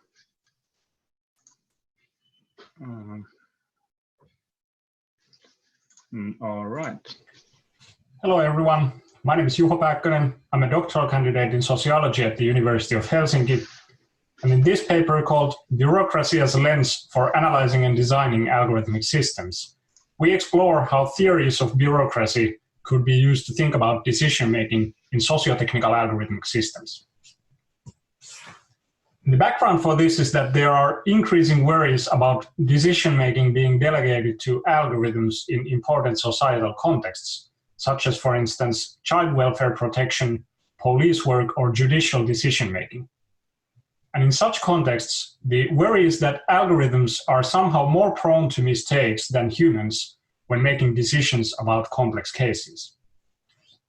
Now, while there is a large critical literature on the power of algorithms and a technical literature that seeks to improve their fairness and accountability, we believe that there's still a need for accounts that conceptualize decision-making in algorithmic systems that are socio-technical, that is, involve both humans and algorithmic agents. And theories of bureaucracy have recently been proposed as useful for this purpose. Our paper explores Michel Crozier's theory of bureaucracy to argue that uncertainty is a key concept for analyzing how decision-making works in algorithmic systems. And this conceptual argument is the main contribution of our essay. To do so, we first give a schematic introduction to 3 different families of theories about bureaucracy. First, there's the classical ideal type of bureaucracy that originates with the work of Max Weber. Here, bureaucracies are hierarchical machine-like systems where decision-making power is equated with mechanical execution of organizational rules. Second, this contrasts with the theory of street-level bureaucracy of Michael Lipsky, which holds that rule application in bureaucratic organizations always depends on the judgments of individual officials who actually make decisions about people, such as, for instance, police officers, social workers, or judges. In this view, in contrast to the previous one, decision-making only becomes possible through human application of abstract policies to complex real-world situations. Finally, there's Crozier's theory, which also holds that bureaucracies fail to operate on abstract rules alone. However, here the focus is not on analyzing how rule-governed decision-making becomes possible through human action. Instead, Crozier emphasizes that what defines bureaucratic organizations is that they fail to overcome uncertainty in decision-making. A case he used to argue for this was a French factory where machine breakage was an important source of uncertainty in production, and consequently, the maintenance staff had achieved an informal position of power within the organization. In Crozier's theory, bureaucracies are organizations where uncertainty becomes a strategic resource that both formal hierarchy and humans struggle to control. And as said before, our focus in the paper is on using this latter view as an analogy to decision-making in algorithmic systems. However, before going there, it's useful to briefly discuss the recent paper by Ali Al-Khatib and Michael Bernstein, who used the theory of street-level bureaucracy to analyze errors in algorithmic systems. Now, Al-Khatib and Bernstein argue that in many contexts, algorithms have come to occupy a role that is analogous to human street-level officials. This they view as problematic because, unlike human bureaucrats, the decisions of these street-level algorithms are necessarily based on past and limited training data or pre-specified rules which cannot be modified without retraining or reconfiguring the algorithms. This they argue to lead to increased potential of mistakes when making decisions about novel cases. Thus, Al-Khatib and Bernstein argue that algorithm design should draw on literature on bureaucracy to analyze how errors can be managed in inflexible decision-making systems. In particular, they argue for increased attention to recourse processes and institutional checks on algorithms. Now, we are sympathetic to this account, but contrast our approach with it.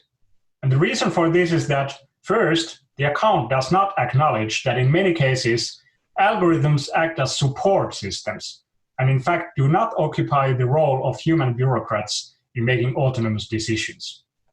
Further, even in highly automated systems, human action might not be eliminated, as we will soon see. And for this reason, we turn to Crozièr's theory and view algorithms not as analogous to human bureaucrats, but instead more as analogous to administrative mechanisms or tools for controlling uncertainty in decision-making. This view highlights that it's not the inflexibility of algorithms, but rather their speed, comprehensiveness, and the autonomy that is ascribed to them that should be considered as the relevant novelties in decision-making. Most importantly, however, Crozièr's theory suggests that uncertainty is the key concept with which to analyze how decision-making works in these inflexible systems. Thus, in analogy with this view, we propose that also in algorithmic systems, uncertainty, understood as unexpected events or situations which cannot be evaluated in advance, becomes a resource which humans draw on to influence decisions.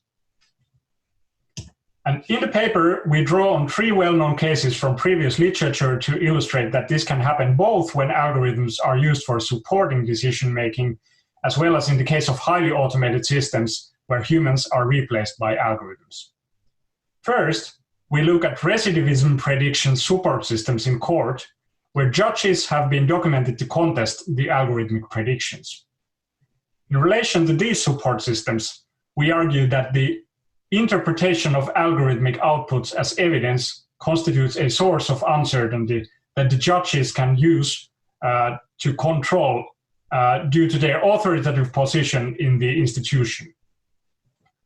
Second, in the case of a housing allocation system in Los Angeles, as documented by Virginia Eubanks, the system depended on survey data gathering which could not be extensively enough standardized. And as a result, the data gatherers could impose their own views on how to score applicant responses. Now this we take to show that the repair work of keeping algorithms operational, such as for instance data gathering or technical maintenance, is a source of uncertainty even in highly automated systems. Finally, in the case of quality control on crowd work platforms, we see how automated evaluation processes lead to the responsibility of work assessment being redistributed to the users of the system, as has been documented by Mareike and Siddharth Suri in their recent book, Ghost Work. In this case, the workers whose output was being evaluated had to coordinate their actions in order to avoid rejections by the automated system that were regarded as unfair. And on the basis of these cases, we see that algorithmic inflexibility is only one source of error in socio-technical systems. In algorithmic systems, as analogous to Crozierian bureaucracies, decisions are a joint product of human action and automated processes. And thus, we argue that the bureaucracy analogy should be posed for algorithmic systems so as to recognize the continuum of design spaces between supporting and replacing human work in algorithmic decision-making, a point which has been long recognized in HEI and CSCW literatures. However, Crozièr's theory provides a way to do this systematically, while highlighting uncertainty as the key concept for understanding how decisions and mistakes are made within these systems. Now, this point also relates to the goal of designing institutional checks on algorithms. Unless we understand how humans draw on uncertainty to influence the behavior of these systems, designing institutional structures to correct for errors will be difficult. On this basis, in the paper, we also discuss various initial design directions for recognizing and supporting human action in different kinds of algorithmic systems. For instance, a negotiation-style support system that could evaluate algorithmic and human expert predictions against each other. It is precisely this point at which we argue that the bureaucracy literature could be helpful in understanding how human discretion works at different levels of automation to influence decision-making. Thank you.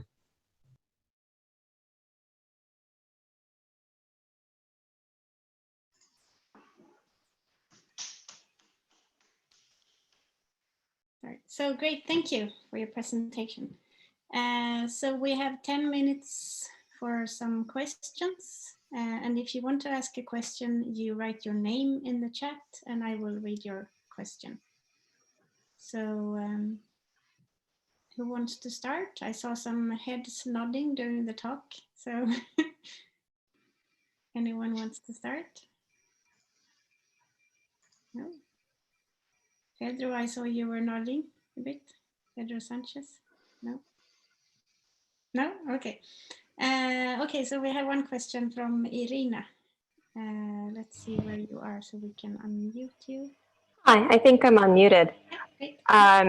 This is a lovely paper, and I like the juxtaposition here with Michael Bernstein's work, and I'm a big fan of Lipsky's street level bureaucracy. But I want to push a little bit on this idea that what we need to focus on here is uncertainty. I mean, uncertainty reduction is something that there's quite a lot of social theory built around it. There's even an uncertainty reduction theory as a way that describes how we essentially make decisions and why we ask for information, why we want to know things. But at the same time, isn't uncertainty reduction the whole point of algorithms, where prediction is the reason why you want to predict things is to reduce uncertainty? So in your in your argument, then, it is, if it's the uncertainty that is the problem, wouldn't the answer then be we just need better prediction? Yeah, thanks for the question. Indeed, as you say, reduction of uncertainty is the entire point of using algorithms. But the thing that we want to question here is whether better prediction actually would mean just like improving the prediction algorithms, or instead looking at like the larger context within which predictions are being made. And as Al-Khatib and Bernstein also argue, in many cases, it's bound to be difficult when dealing with complex novel situations to just improve technically on the predictions. So the way we orient the discussion is to try to show that uncertainty is dealt in socio-technical systems at many different levels. Algorithms indeed seek to reduce uncertainty, but when they fail so, then the discretionary work that's like the attempt is to eliminate actually steps in and influences decision making. So that's kind of the conceptual point that we're trying to make here. Great. So any other question to Juho and his co-authors? We have a few more minutes before the keynote. You want me to point anyone? I will give someone another question. Okay, now Nitin has a question. I think the work is really important, and I wonder if it points us to how we can use this framework for human-machine engagement. Often the task of labeling for better prediction requires humans in the loop. And in many other cases, which are more complex, humans have to make pretty critical decisions to reduce uncertainty. So I wonder how you can expand your framework to really bring us back to human interaction with machine learning to be able to develop better interfaces to engage learning with algorithmic design, and where humans can be in the loop. Yeah, thanks.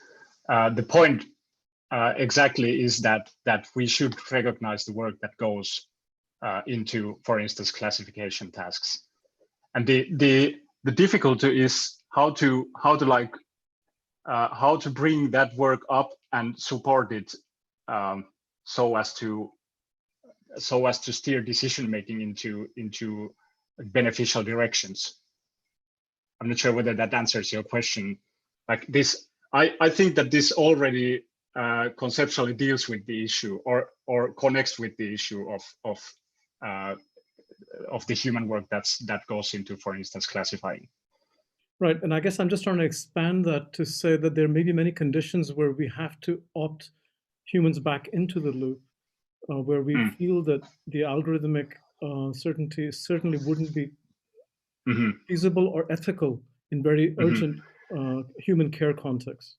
Exactly, and I think actually, and this is something that we try to argue in the paper, that also in many cases where seemingly there is no human work at place in the decision making, if we dig deeper, then we can find relevant action that goes on and involves discretionary decision making that in fact influences the automated decisions. Okay. Great. Very thought-provoking. Thank you. Yeah, thank you. So there is also some action now in the chat, as you can see. So maybe Eiri, who's also the co-author, wants to comment, or do you want to read your comment? Or yeah, can do. Hey, everybody. So yeah, I was just responding to Irina's good questions there. And the only thing I would add to Juho's already excellent response would be that part of the point where we've been making with drawing attention to uncertainty is that it can help see where it might be moving in a process or in an organization when it gets reduced at one point in one way or another. And this also links back to the questions around power and algorithms, where when the uncertainty shifts to a new point, it might be that some people lose some of their power and others gain in it. So that's part of what we've been thinking about. Great. Can I say something to Irina's point that she posted on chat? Because yeah, I'm not sure whether I understood your point the last time correctly. Indeed, we do not intend to argue that we should do away with uncertainty. And as you say in Lipsky's argument, uncertainty is necessary for decision making when discretion is involved. And our point is more that yeah, it's also involved in like making mistakes in these systems.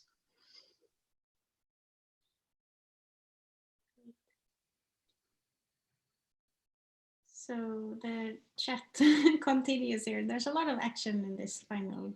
People have a lot of energy just before lunch. So Irina, do you want to add this comment as well? Sure, and thanks. These are really good points. It's always fun to just sort of throw something in the chat and have a conversation. The new affordances this gives us. But I think there's in some ways where we are looking for to reduce uncertainty. Those may be points where thinking why that uncertainty exists and what reducing to uncertainty actually reduces may be important moments to discuss and to think about in the design of algorithmic systems. That in fact, where uncertainty exists, there may be good reasons for it. Okay, great. So I think we should thank our authors again with a clap, visual clap. And thanks to all the authors of this session, and thank you everyone for asking questions. And this went quite well, I think. And at 12 o'clock, we have the keynote, the closing keynote. So I don't know, Barry, do you want to say something about how this works? So should we post the link maybe to the...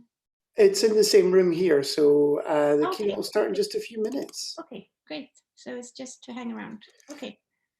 Thanks everyone. Nice to see you. Enjoy the last part of the conference. Thank you.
Okay, everyone, I think we'll get started on the keynote. Thanks everyone for coming. This has been a great couple of days. We have learnt on the job as the technical kind of issues kind of came and went. I have to thank, of course, my co-organisers for doing such an amazing job.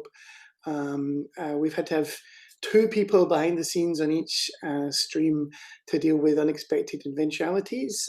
We got Zoom bombed yesterday and survived, so I think that's certainly we're kind of battle tested here. That was an interesting experience. We've also had some great discussions. I think that's been really kind of wonderful. Clearly, it takes us a little while to warm up, doesn't it, when we're after we see a kind of online talk. But we've actually had people jumping in and asking questions, which has been really great as well. So I've really liked that. And we even also had a wonderful after work yesterday, hosted expertly by Kia Hook, who managed to kind of shuffle us off into different breakout rooms and back again. And we ended it all with a group karaoke ABBA performance, which I think I will remember at least for some time. But we move on to, I would say that the best to last, but as I say, some of the papers have been really excellent. So Irina, you actually have a bit of competition to be the best in the conference, but it's, I'm sure, something you will actually achieve, because Irina, your work is obviously a great inspiration to many of us. If you're not aware of her work, Irina Shlovsky, who's just moved to the University of Copenhagen, has specialized in thinking about the relationship between power and communication technologies in different ways and in lots of varied situations, and was really thinking about these difficult issues way before any of us in the HCI community broadly were. So it's almost a case of like we've caught up to where Irina was. So Irina's going to speak. I'm not sure how long you're going to speak for, but what I'm hoping is we'll have a little bit of time at the end to have a bit of discussion as well. We'll use the same format as we did before. But before we do that, can we just do a round of applause for all of us for surviving this online experience?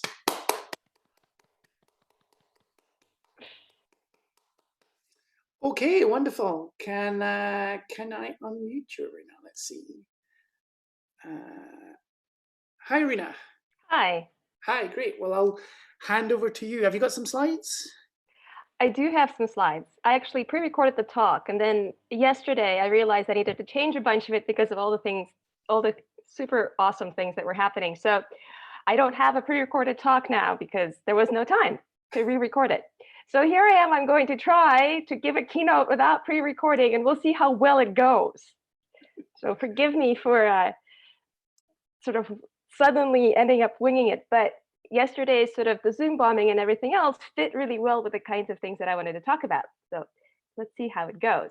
And also, Barry, thank you for such fantastic and kind words about my work. So the talk I brought today for this, that I prepared for this today, is actually quite new.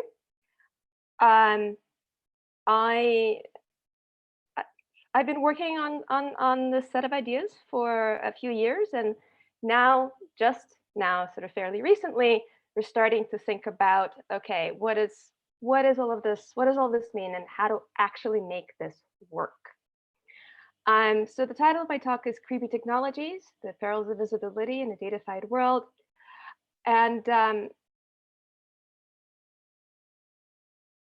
I'm going to make a kind of an out there argument, and then we'll see how I can manage to hold it up.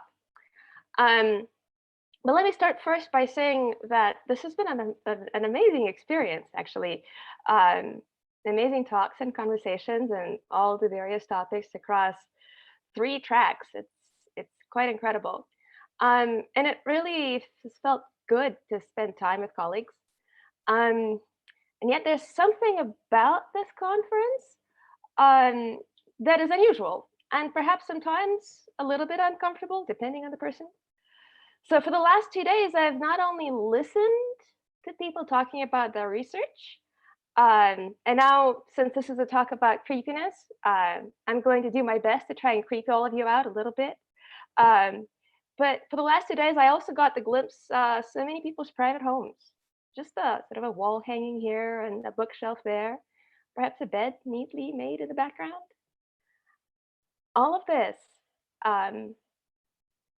is something that you wouldn't normally see in a conference setting. So this is a stock Zoom image, but was there a moment when you thought it might be of this conference and reflexively looked for yourself in the images? Thinking about what's in your background? I mean, it feels a little bit intrusive to pay too much attention to what's in everyone's homes, but at the same time, I'm curious. I can't help, and I suspect I'm not alone. I can't help it. I want to see, because it's there. And suddenly you get to see sides of people you don't normally see. Some of us use pre-made images as backgrounds, similar to mine, which incidentally obscures the wheel of a bicycle hanging on the wall right behind my head. Instead of this relative anonymity of a conference center, here we are in our hastily constructed home offices, perhaps a bit uneasy with making a little bit more visible of ourselves. We've all made some choices in the last 2 days, what to reveal, what to conceal, how to best arrange the camera and the screen, whether to turn it on at all. We're trying to maintain some semblance of professional decorum, understandably limited given the circumstances. But there's nothing to say. This conference has been very successful, but it's not been without incident. So the initial Zoom bombing with unpleasant imagery, unexpected, but probably not unthinkable. Here we are, we're suddenly making our talks available to the world at large, and not to a significant but exclusive group of people able to pay a significant amount for the privilege of listening to each other's talk. And I think in some ways, by making this public, we fall victim to the paradox of the online world. We're simultaneously visible to more people than we might expect. And yet, at the same time, we're probably being heard by fewer people than we would like. Unfortunately, the audiences are never equivalent. So somewhere also perhaps in the back of your mind, there's probably also like a little bit of a little niggling thought that we're all using Zoom to do this. And you probably heard that there's something not particularly great about this company, at least on the account of privacy. Although what that might be and whether we should worry about it actually is not really all that clear sometimes. So many little momentary discomforts in doing this online conference thing. But there's such pleasure in seeing all of you and getting really nerdy together. And that pleasure kind of trumps the concerns, and the concerns are easy to dismiss. Yes, some of this online conferencing can be a little bit creepy here and there, sort of. But it does no harm. We're all colleagues, professionals. This is our domain after all. The sunlight of our environment should feel like a second skin. We study this. Look at the positives, right?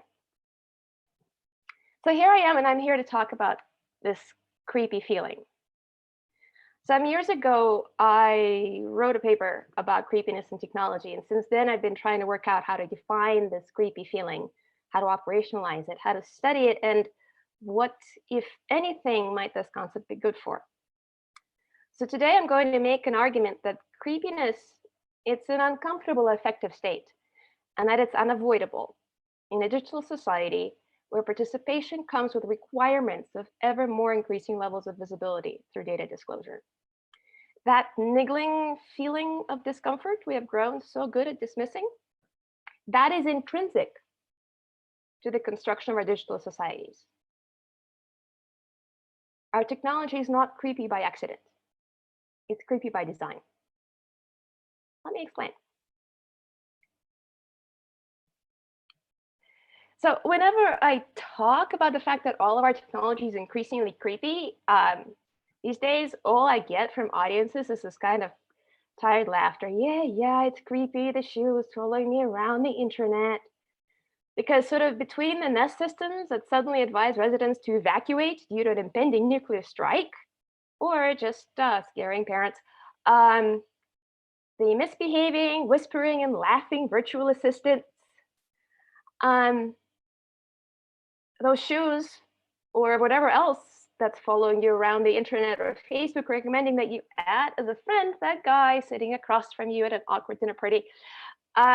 These are all daily interactions with technology, and they're often disconcerting to various degrees. And to some extent, most of us have gotten inured to this feeling of like, ugh, that was weird. But you know, that's okay. Well, the first few cases that I just mentioned are direct hacks and illegal violations. I'm actually more interested in instances where no laws have been broken. Alexa laughing or whispering is not exactly harmful. It may be weird, but that's probably it. Neither that laughter nor the sort of eerily accurate friendship recommendations or targeted advertising, none of that actually typically circumvents privacy settings and typically does not exceed stated purposes of data collection. I mean, you might be surprised just how much data is collected purposefully and you've agreed to it, but that's a different point. And yet, still doesn't feel right. There's something about it. It's not quite comfortable. So what's going on? All of these technologies are apparently harmless until we peek at the vast networks of data extraction, surveillance, and commercialization they require. How does that make you feel? But wait a minute. Well, it's even before you realize just how vast the networks of resources and people are necessary for a device to respond to, hey, Alexa, at least mildly coherently. You think you know this. We are professionals. We know this. We know most of this. But look, even knowing this, we still don't feel quite right sometimes. And we still have to ignore that feeling that something's not quite right. We learn to ignore problems because thinking about them makes getting life done kind of untenable. So for me, creepiness is sort of an uncomfortable affective response, but it's often difficult to articulate.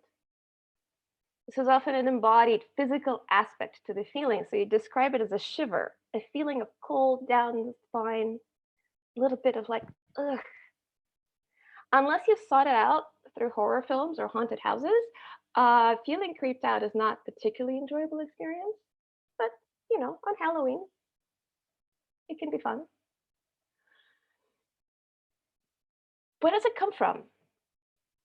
Creepy is a kind of sense of wrongness. It disrupts the familiar in ways that are invasive. A laughing Alexa in your kitchen is certainly not a familiar sound, at least so far. Yet, however tinged with wrongness, this feeling is also something that begs to be ignored. It's a vague sense of discomfort. It demands an explanation so you can get over feeling uncomfortable. So at the core of creepy, there's this question of agency. The who, the what, the why. What is responsible and why is it that the sensation is being evoked? And you have to create an explanation. For an encounter with the technology to be experienced as creepy, whatever is happening must violate expectations. You expect something to happen, it's no longer particularly startling. It also has to violate personal boundaries. It's unexpected, but it doesn't touch you, it's not that creepy. Alexa laughing is creepy because it happens unexpectedly in your kitchen, in the intimate heart of the home. But more than that, whatever is happening must present as an ambiguity of threat. Nothing overtly threatening about the laughter or the targeted advertising, but there is that sense of wrongness in the experience. You don't know whether you should be worried about it or not. Maybe.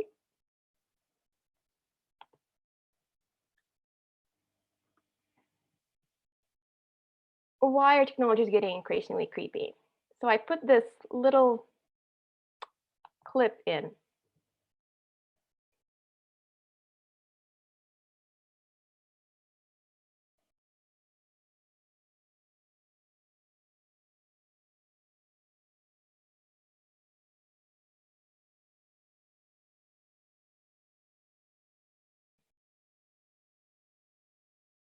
So for the moment,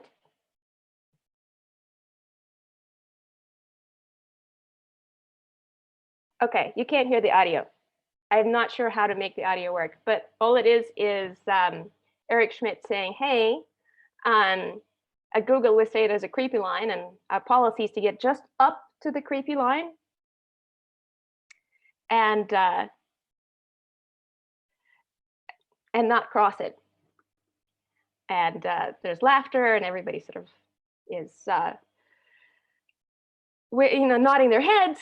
But really, if back in 2013, in this interview, Eric Schmidt very famously claimed that his company seeks to do this creepy line and not cross it, shouldn't we be pretty good at this now? And what's up with the sense of wrongness?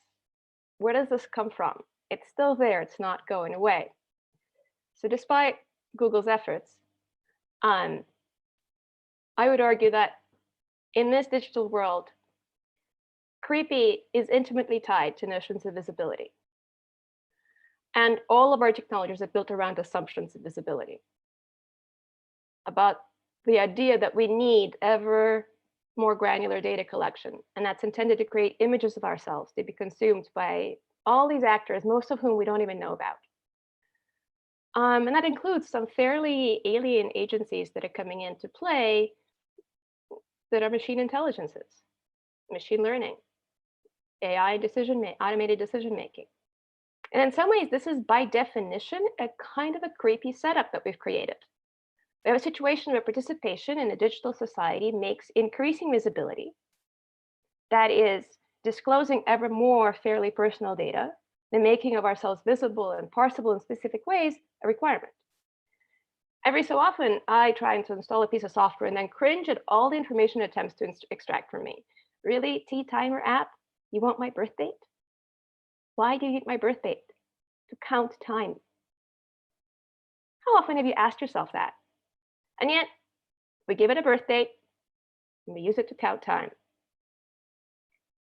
Because sometimes it feels like it's too hard to keep track of all of these things. Most of the time, there's no real way around it. You may not know why you must provide the information, but provide you do. And eventually, the less you think about it, the better you sleep. Some people call this the privacy paradox. I think it's just basically survival. And there's nothing paradoxical about it. There are different kinds of visibility, of course. Who gets to see what, when, for what purpose varies and changes. And visibility has consequences. Not all of these are necessarily negative or positive. They change. Being visible means offering something up for different forms of judgment, and this requires preparation.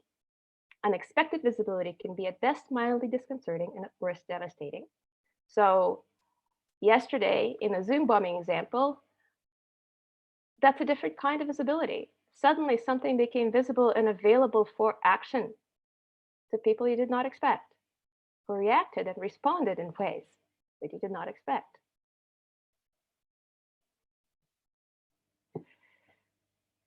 The thing is, as social creatures, we think about who is able to see what, when, and how. In cramped social spaces, we learn to afford each other the averted gaze.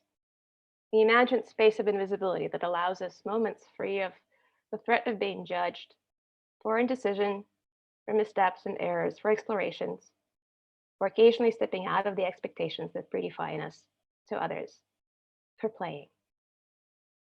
Think of yourself walking down the street. Think of yourself having walked down the street a few months ago, maybe. And think of the times when you looked away because you felt that perhaps you shouldn't be looking at that person doing whatever it is they're doing, affording them their privacy. It's an act ingrained in us. As anyone who's ever felt nervous before giving a public talk knows, certain kinds of visibility can be crushingly difficult to bear. Being judged, or just imagining about being judged on what is not intended for visibility, the decor of the random wall in your apartment, accidentally made visible to 100 known and unknown people in a Zoom call, or your sexual history revealed in an inappropriate context. It feels like a violation, just to different degrees. But if the consequences of the unexpected visibility are unclear, what are we to do? This is where creepy lives. In the moments where unexpected visibility is discovered, but there are really good arguments in place for why this may not be a problem, but in fact a benefit.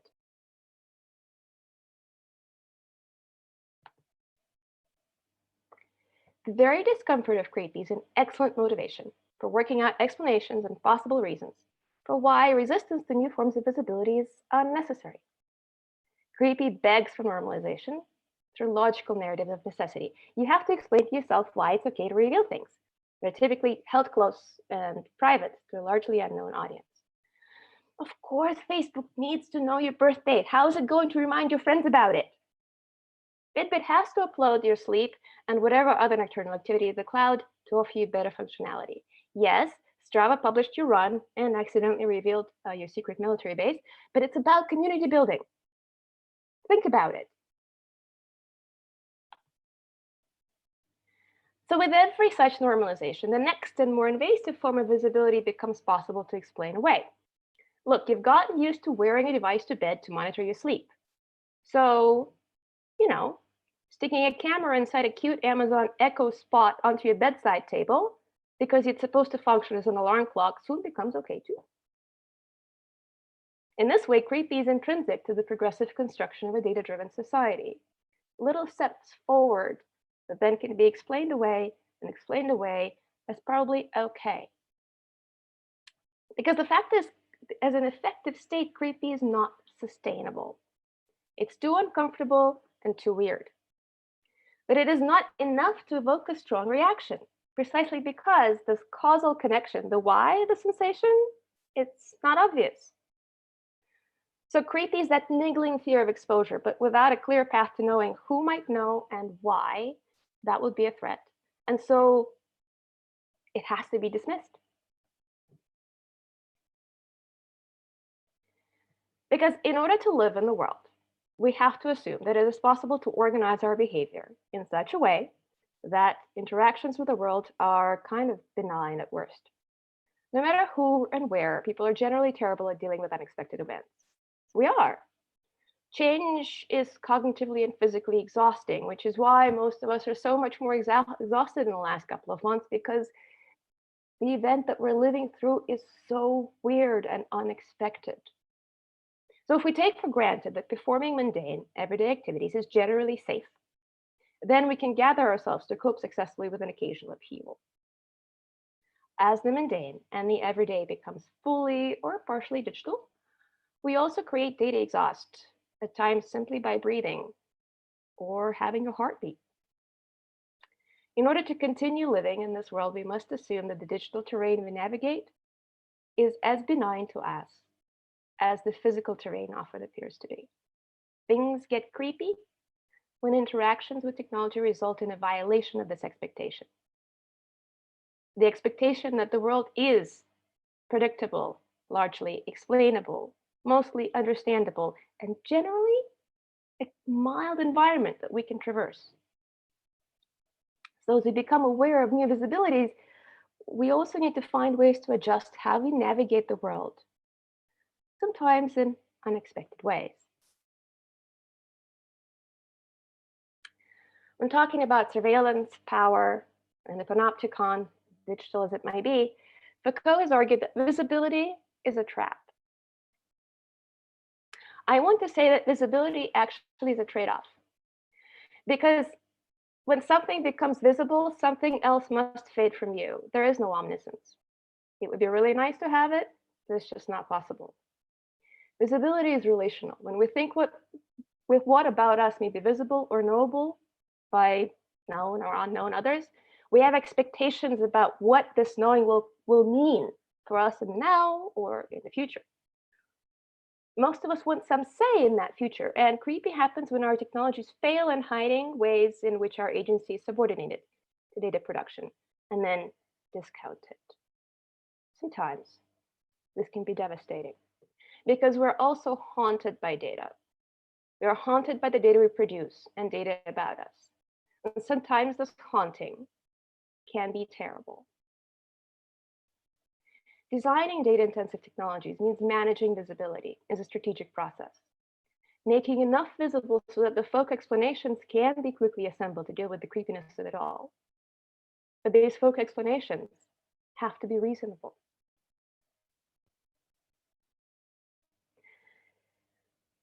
So I wonder if it's possible to design for a kind of accountable visibility.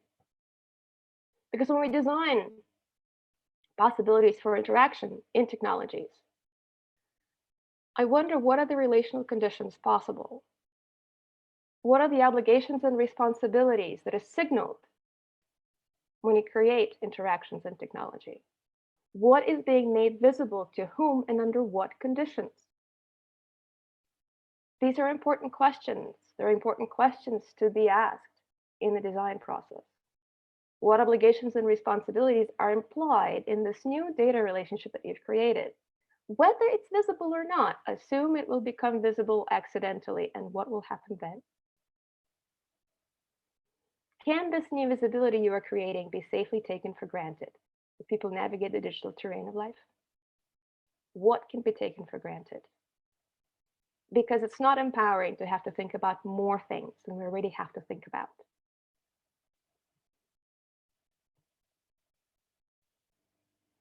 All data harvesting technology is just a little bit creepy, sometimes a lot.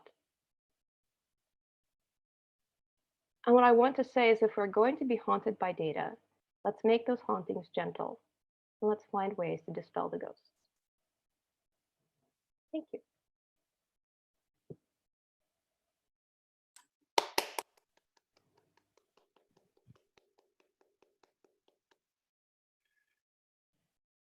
Thank you, Irina. That was very thoughtful, lovely keynote.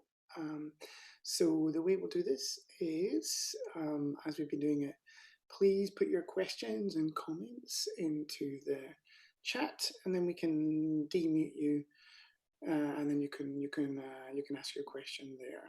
But thanks, Irina. That was a great talk. Well, it always takes a little while for people to think of questions. So before that, I can jump in with one, which is, so in the 50s, it's kind of forgotten now, but like so many things, we sort of follow a little bit the American legal system, and there's obviously lots of good and bad with that. But along with the right to privacy, in the 50s, there was this idea about the right to publicity. And it was this idea that citizens should have this ability to get publicity to issues and concerns that they had. And so that you had to have this, you can have obviously this right to privacy, but you also actually had to have the opposite as well. And that's kind of, I think, a little bit kind of forgotten, but really has come into focus a lot with these so many different new digital technologies where we can get this kind of publicity in some ways. But I mean, I think as you point out there, I feel this kind of uncomfortableness because there's no way of getting that publicity without also exposing some of yourself. And sometimes there's aspects of yourself you might not want to you want to keep private. So there's this kind of dilemma, isn't it? That we all, and particularly being academics, we enjoy the sound of our own voice, don't we? So we want people to listen, but then of course, how do we deal with that situation where we also want to kind of maintain some privacy as well? Well, there's 15 minutes of fame that everybody in the world can have. At least Andy Warhol promised us. And then there's, I think, having a voice, and those tend to be different things. And I think what you mean by publicity is having a voice, having to being able to voice concerns and being able to voice ideas. And as academics, we have a voice. A lot of people don't. We have a platform, but when we speak, we have expectations of audience, and when that expectation of audience becomes wildly different, other structures come into play. I think if you look at it, at least in relatively recent surveys in Western countries, what you find is women are far less likely and far less willing to share anything online. than men. Well, in part because tweeting is not exactly, tweeting has the potential of becoming rather uncomfortable. I think in some ways, yeah, we want privacy, we want publicity, we want to manage it. But the question always is, what are the stakes and what are the conditions under which we're actually operating?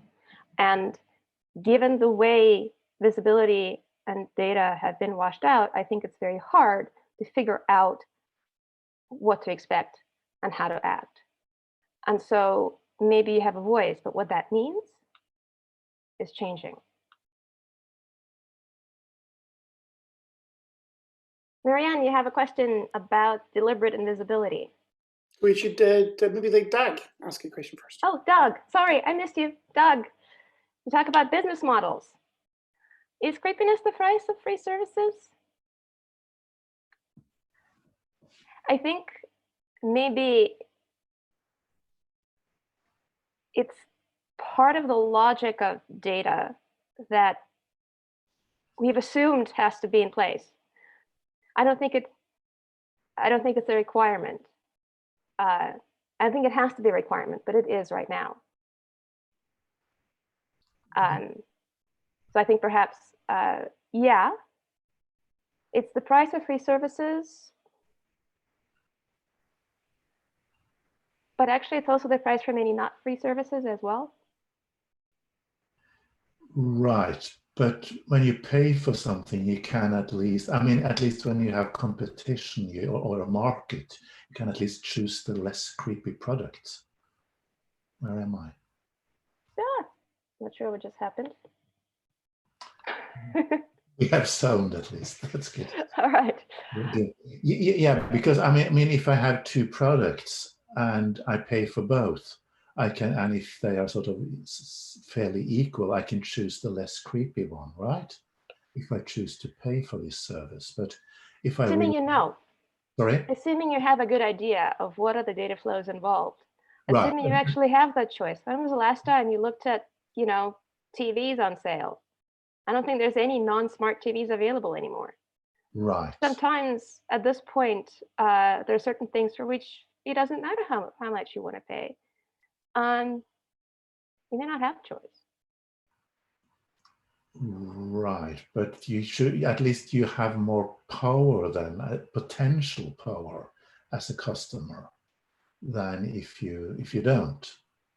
I mean, it's also a difference between different kinds of societies. I mean, if you look at sort of if you divide the world in three, then between totalitarian societies and sort of fully capitalist societies like the US and this in between, or this sort of partly state, partly open model we have in Europe, then you have different sort of opportunities for making choices. Sure. Right? Sure. It's like with television. I mean, remember the first time I came to the US and started watching television, it was just crappy. Everything's crappy, was crappy because it was based on ads, right? So it kind of, it spirals towards crappiness. While we see the same in Europe also, where the sort of the national televisions that are paid by the state, they maintain some kind of quality, like BBC and similar. While the sort of the commercial televisions, they spiral towards crappiness, right? Well, maybe. I think you have to think about these days, privacy is something that certainly you can purchase. But privacy has always been something that was afforded to people more in power in some ways. And visibility was afforded to people that were more in power. I think we can come back to also Barry's question here. Power means having a voice in publicity, but having a choice about that voice in publicity and having a choice about what might or might not be visible or what to make or not make visible. And these same choices, or having a choice about either visibility or not, the choices about it can be taken away. And the poorer people are, the harder it is to be in the position to make those choices. Exactly, because you watch crappy television instead of having HBO, paying for HBO, right? Sure, and that, you know, that being the most important concern. But you're right, absolutely. Whether it's television or municipal services or where you live. Yeah, so it's about power then. I mean, I just wanted to sort of involve, sort of, let's talk also about the power, sort of. Absolutely. Yeah, very interesting. I like creepiness as a topic. Very nice, thank you. Marianne, I like the notion of deliberate invisibility. Thank you, Irina, for a lovely talk, and thank you for putting some more words and articulating the darker sides of how we encounter technologies today. So I was just wondering about your thoughts on how can we counteract this as a research community? You know, because someone are really deliberately also hiding stuff and seduces us to think that no data is being gathered, right? So what should we do? What is our research agenda? Well, I think in many ways it's about thinking about what we're doing more closely. You know, that echo spot clock that I had in the slides earlier on, little cute thing that you can put on next to your bed because it's an alarm clock. It can be anywhere. When I first saw it, I thought, oh my God, they shortcutted creepiness because it's so cute. It's so cute that you're going to forget that the damn thing is also really creepy and it's sitting on your bedside. I think it's important for us to think about asking questions about what kinds of visibilities we're creating by creating technologies and whether those are warranted and what are we putting in place for those to be managed is an important question. These are important questions to ask. Deliberate invisibility then becomes a question of ethical decision-making. That is something we have to talk about. That is something that needs to be considered rather than saying, oh, that's how everybody else is doing it. And those are changes that need to be introduced in how we train designers, and they need to be introduced in how we think about the relationship between the systems we design and the users that will use them. And what are the responsibilities that we have in that process? Thank you. I think Julia has a question about the lockdown.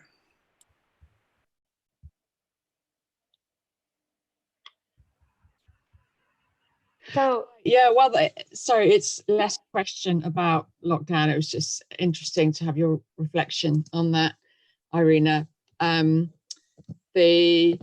question is really whether informed consent is something of the past. I mean, who can remember what they've consented to? You know, all the different apps and online,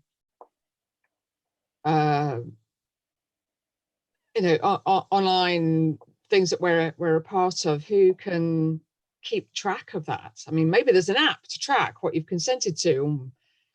And it's all very well having GDPR and being able to ask for your data to be withdrawn, but you have to remember who you've given data to or allowed data to be tracked. I'm just wondering if this is a historical concept that we're still holding on to because we don't like the thought of not having it. Informed consent has an interesting history to it, and it's, especially in Europe, it's deeply tied to the notion of informational self-determination.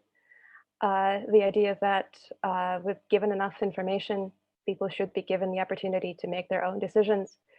It's key to informational self-determination. The notion of self-determination that is enshrined in a legal system is key to notions of democracy. And yet at the same time, there are assumptions that are built in here that I'm not sure are tenable, have ever really been tenable. What is consent? Consent is relational. I agree to you doing something. that means you have obligations towards me as I have obligations towards you. Consent is also a something that makes the assumption that I'm going to explain something to you and you will make a decision.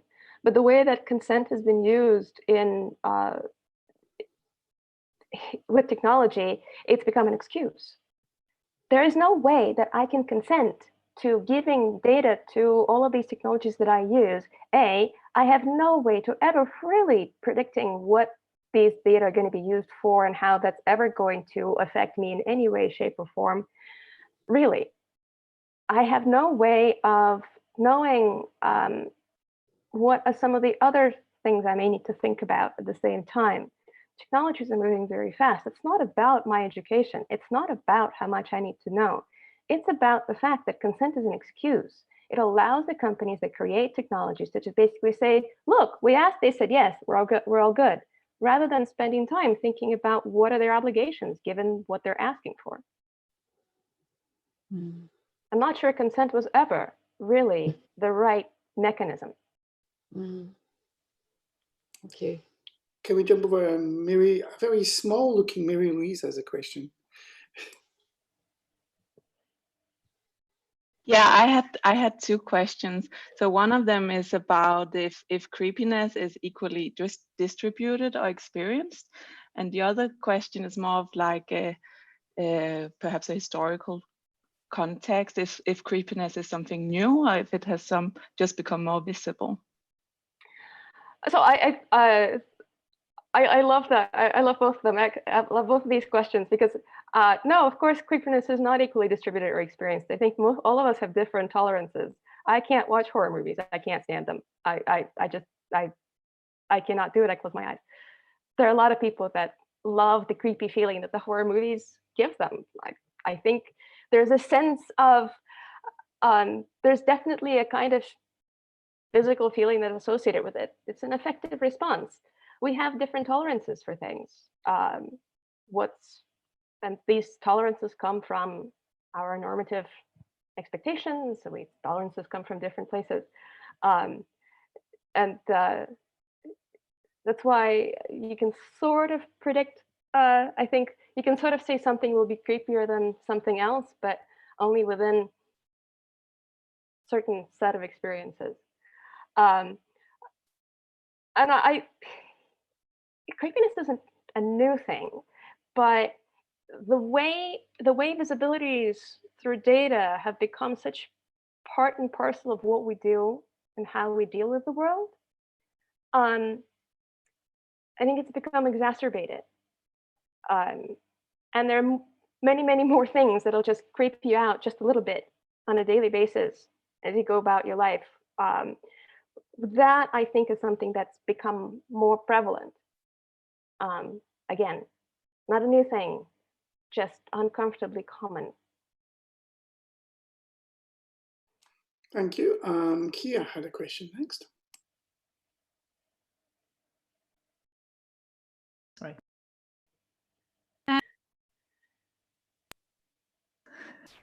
I was unmuting at the same time as Mai was muting me. I think you can leave my question. I think it was partly discussed already. So leave my question. Okay, well, we'll come back to it later, maybe if we've got time. So Jonas was next. Yeah, sorry, I was wondering about the familiarity you build on this concept and say that the affective states comes from breaks with the familiar, but I'm wondering if there's something more at work, because we can become accustomed to these intrusions, but they might not be less creepy just because of that. So, yeah, I think you're right. Certainly, when the creepy experience first happens, it's about the break with the familiar. But there's also a question of agency that's deeply embedded in the notion of creepiness. And it's when that agency is undermined, but undermined in ways where there are good reasons for allowing it to happen, and yet it still makes you feel a little bit wrong. that too is very much creepy while still eventually becoming unfortunately familiar.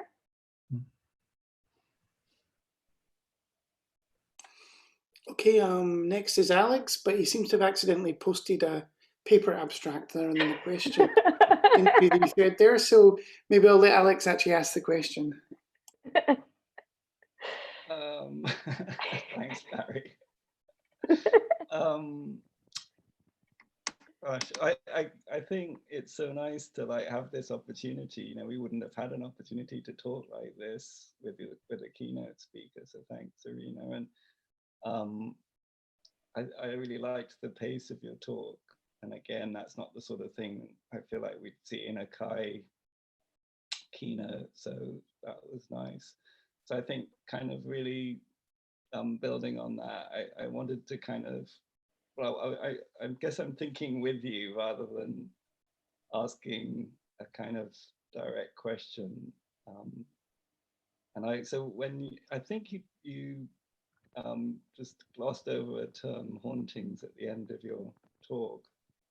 And that made me think about Derrida and his idea of ontology, that we might bring a kind of a version of Marxism with us to reflect back on our world continuously. So Marxism is always already a thing that's being enacted, and that made me think about the self, and what are we so affronted by in this contemporary moment in which data is everywhere and we're being inspected by late capitalist techno-scientific systems. And of course I'm affronted and I am creeped out by these things, but why should I imagine myself to be at risk in these ways? And I feel like that fear of what I understand to be the self is actually a consequence of those very things that I am affronted by. The self is the thing that is being enacted by these systems of late capitalism. And so we can't, it's an inescapable moment in which we're here. So how can we really justify that sense of being affronted by these things? We're all buying into it. I don't know if you have a response to that. So I've been struggling a bit with Derrida's hauntology, actually. I think there are better and less good treatments of it, and it's a complicated concept. I like the notion of haunted data, of being haunted by data, and I think it's our past selves or parts of ourselves we want to leave behind that stubbornly hang on sometimes and get reminded, and change is never easy. And I think it's been made harder, given that leaving the past self behind is just much less of an option in many situations, and not all. And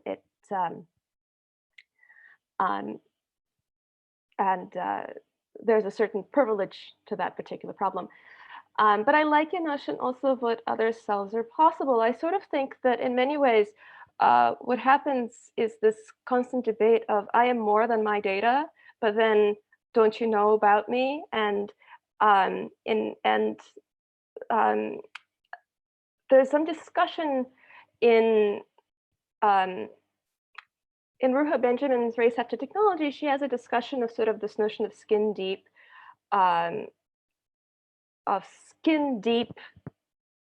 presentations, of being seen or not being seen, and that seeing and not seeing can be difficult and terrible in many different ways for different reasons.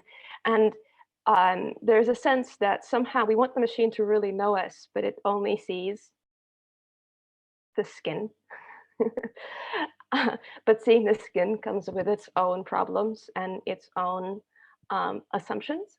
I think creepiness is about trying to figure out how do you live and how do you navigate an environment where you can't know what about you will trigger what kind of response. And it feels strange and slightly out of sorts. But we come from different kinds of privilege, and those kinds of privilege may or may not continue to keep us safe even in these unsettled moments. I think there is always a question of what other selves are possible, given the fact that we're haunted by data and are not able to quite as easily discard what's already been there. So there's also something to think about. But again, I've been thinking about this for several years, and it's a really difficult. There's so many threads that come together, and it's a difficult topic to really specify. This is about as clearly as I could make it, and it's taken me 4 years. So, work in progress. Thank you. Yeah, Mareike has a question next. Yeah, I was just actually, and actually, even the stuff that was brought up then in between even made me more think, because you were just talking, Irina, about how there's these things around us that we might or might not be able to control, and at the same time there's talk here in the chat about the social fluff. Like Sophie was just posting that, and Kia as well, about the conferences and so on. But for me, it's like, I feel like isn't it the feeling of creepiness that actually gives us the control?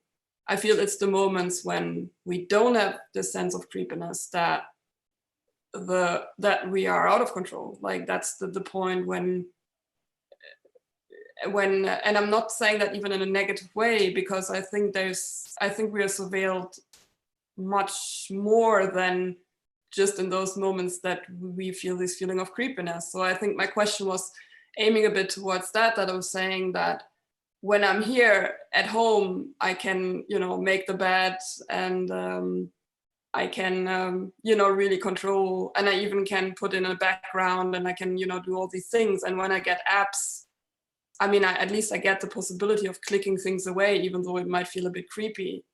While when I'm leaving my home, there's so many things that, like, for example, in Britain, the CCTV or other forms of surveillance that we have just completely incorporated. And I think that also includes surveillance or creepiness that others do. I mean, as you point out, Irina, we all check out each other's bedrooms right now, possibly.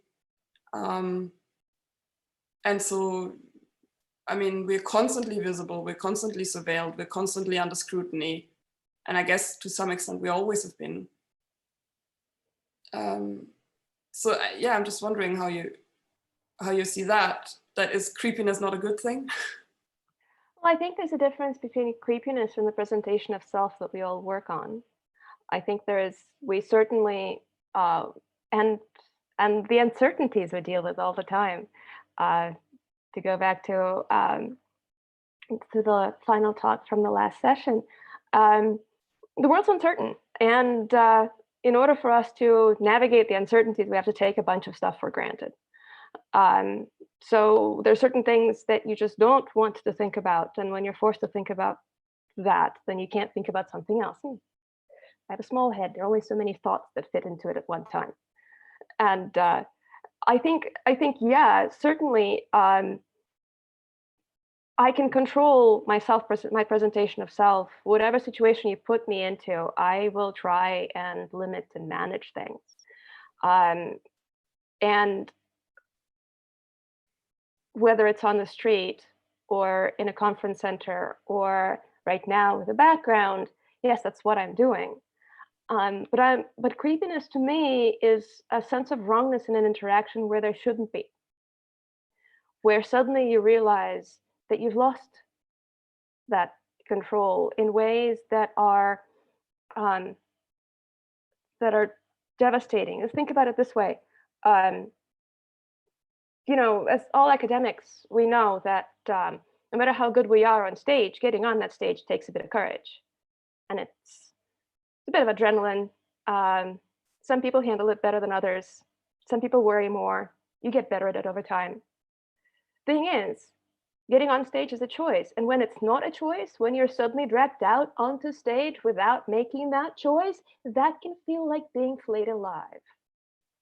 That can feel terrible.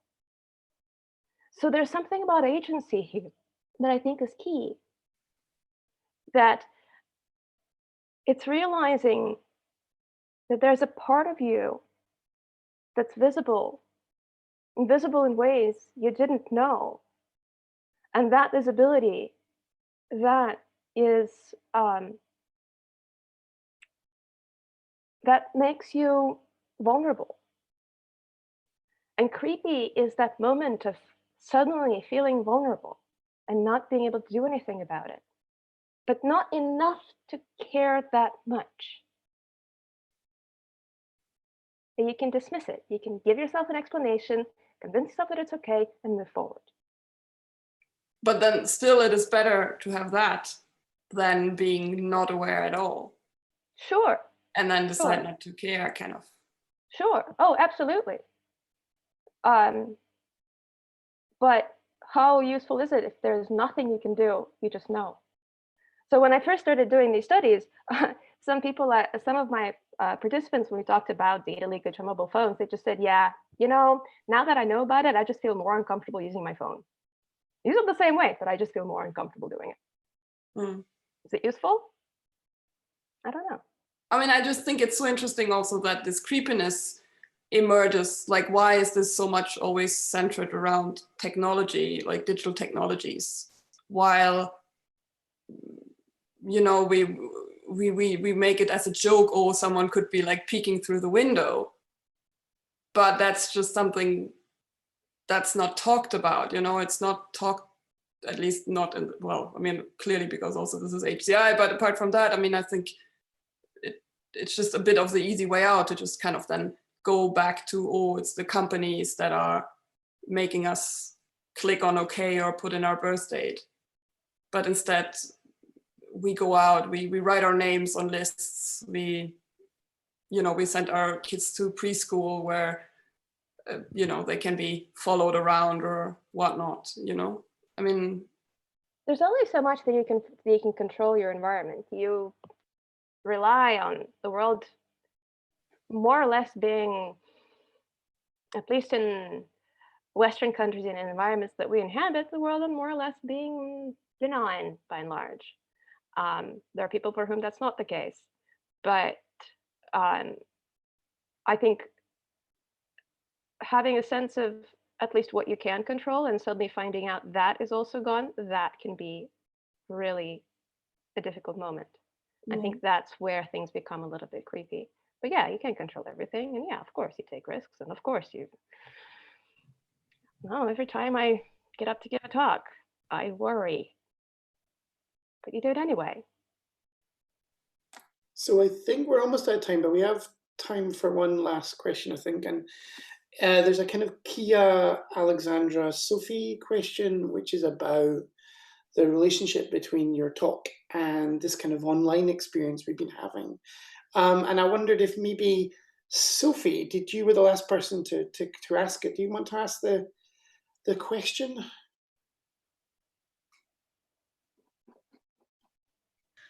Keep on pressing the wrong button. I always want to unmute myself. This is terrible. Sorry. I think we were discussing about how, like, kind of the social levels, I guess, of what other things and the conference brings as well, as like the social fluff, as so nicely put by Alexandra. But I think maybe we need to find ways. Maybe this is a way of doing this part, and then we need to find other ways of seeing each other and doing the fluff part. Maybe we need to separate things. No, this is not really a suggestion. But yeah, I'm not really sure if I'm catching that. I had another thing that was more thinking about, like, aren't we opening up for different ways of also different behaviors we're seeing right now, like peeping, leaving mid discussion, just like turning around and just like leaving the room, or having like the empty screen left over, or just like clicking away the video to, I don't know, switch away and then come back. I mean, we're also like kind of performing a different way of like bringing other forms of creepiness maybe into our own behaviors, or we behave creepier than normal. It's not really clear. That was two different angles of this. Maybe you want to react on it, Irina. Oh, back in like 20, 25 years ago, when computer mediated communication was just getting started and people were saying, oh my God, you can, nobody on the internet knows you're a dog. And then suddenly it turned out that people can be even more brutal with each other and even more terrible to each other. And somehow there's this notion of social control that you adjust how you behave in social situations, and if then once those social controls are gone, suddenly you just don't care if you're going to stand up in the middle of a call and or in the middle of a talk and walk out, or just ignore the whole thing altogether, because clearly nobody's going to pay attention, maybe.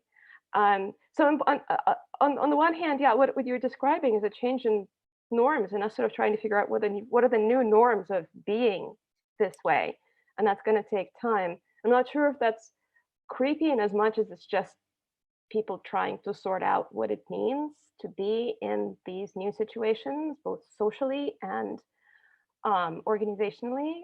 What are the right ways of behaving, and what are the consequences of getting out of those right ways of behaving? How do you establish what are the right ways of behaving? Right. But at the same time, I think there is a sense where being social is relating to each other, and relating to each other is always becoming vulnerable to each other in some way or another. And that vulnerability is something that might need to be controlled. Some people are more willing to be more vulnerable than others. That's also a personal preference or a personality thing, or depending on who you are. And those vulnerabilities are something that may not be less. I think they change in online environments, but they're still there. And I'm not sure those are creepy either. I think creepiness really is, for me, in that space where before, there's a difference. There's a difference between saying, oh, look, it started out with like nearly 80 people, now it's 53. And, here I am thinking about it, lost so many people. What did I do? What did I say wrong? I should have been more entertaining, right? But then what if I then actually see who left when, and the people that are coming in and leaving suddenly find out that there is such an overview, and that overview also shows what else they went to do. Suddenly that starts looking creepy. Suddenly that was an unexpected bit of visibility that they didn't account for when they made their decisions about their behavior. And that visibility has put them into a completely different kind of vulnerable social position. It's strange. So I don't know, maybe I can get like a Zoom list of all the attendees when they showed up, when they left, and then I'll post it. It'd be great. This is how you make people visible, but it's also really creepy to figure out that people are actually paying attention to this. Thank you, Irina. Thank you all. I think that's all the time we have. One thing I know about I've learned from running this event is that you need to get comfortable with silences when between when you want to wait for people to ask questions, and then you wait, and then of course everybody asks their questions like all at the end, and you'll see on the chat there that we've got this kind of explosion of conversation taking place at the same time as talking. So it's really exciting to see that. But I wanted to so before we end, just to thank Irina again for the wonderful talk and wonderful questions. Thank you, and thank you so much for amazing questions and a great discussion. It's been really fun, and thank you for having me. So thank you to all the session chairs. You did a great job. Thank you to all the presenters. Thank you for the audience for humouring us with this new technical experiment, which I think went okay-ish. But I think we come to the end. Everything will be available on YouTube later. So that's great. You can go in and kind of relive the talks again, and even this discussion again. But let's just do a round of applause, I think, for everyone who's involved. Thank you.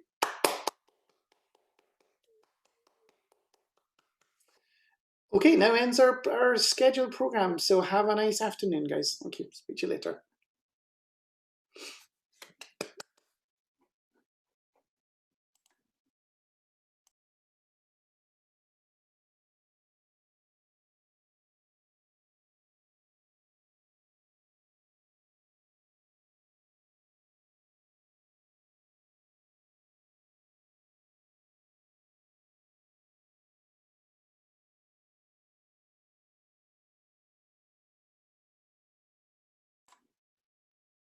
Thanks, Arena. That was great. See you soon in some corporeal domain, perhaps.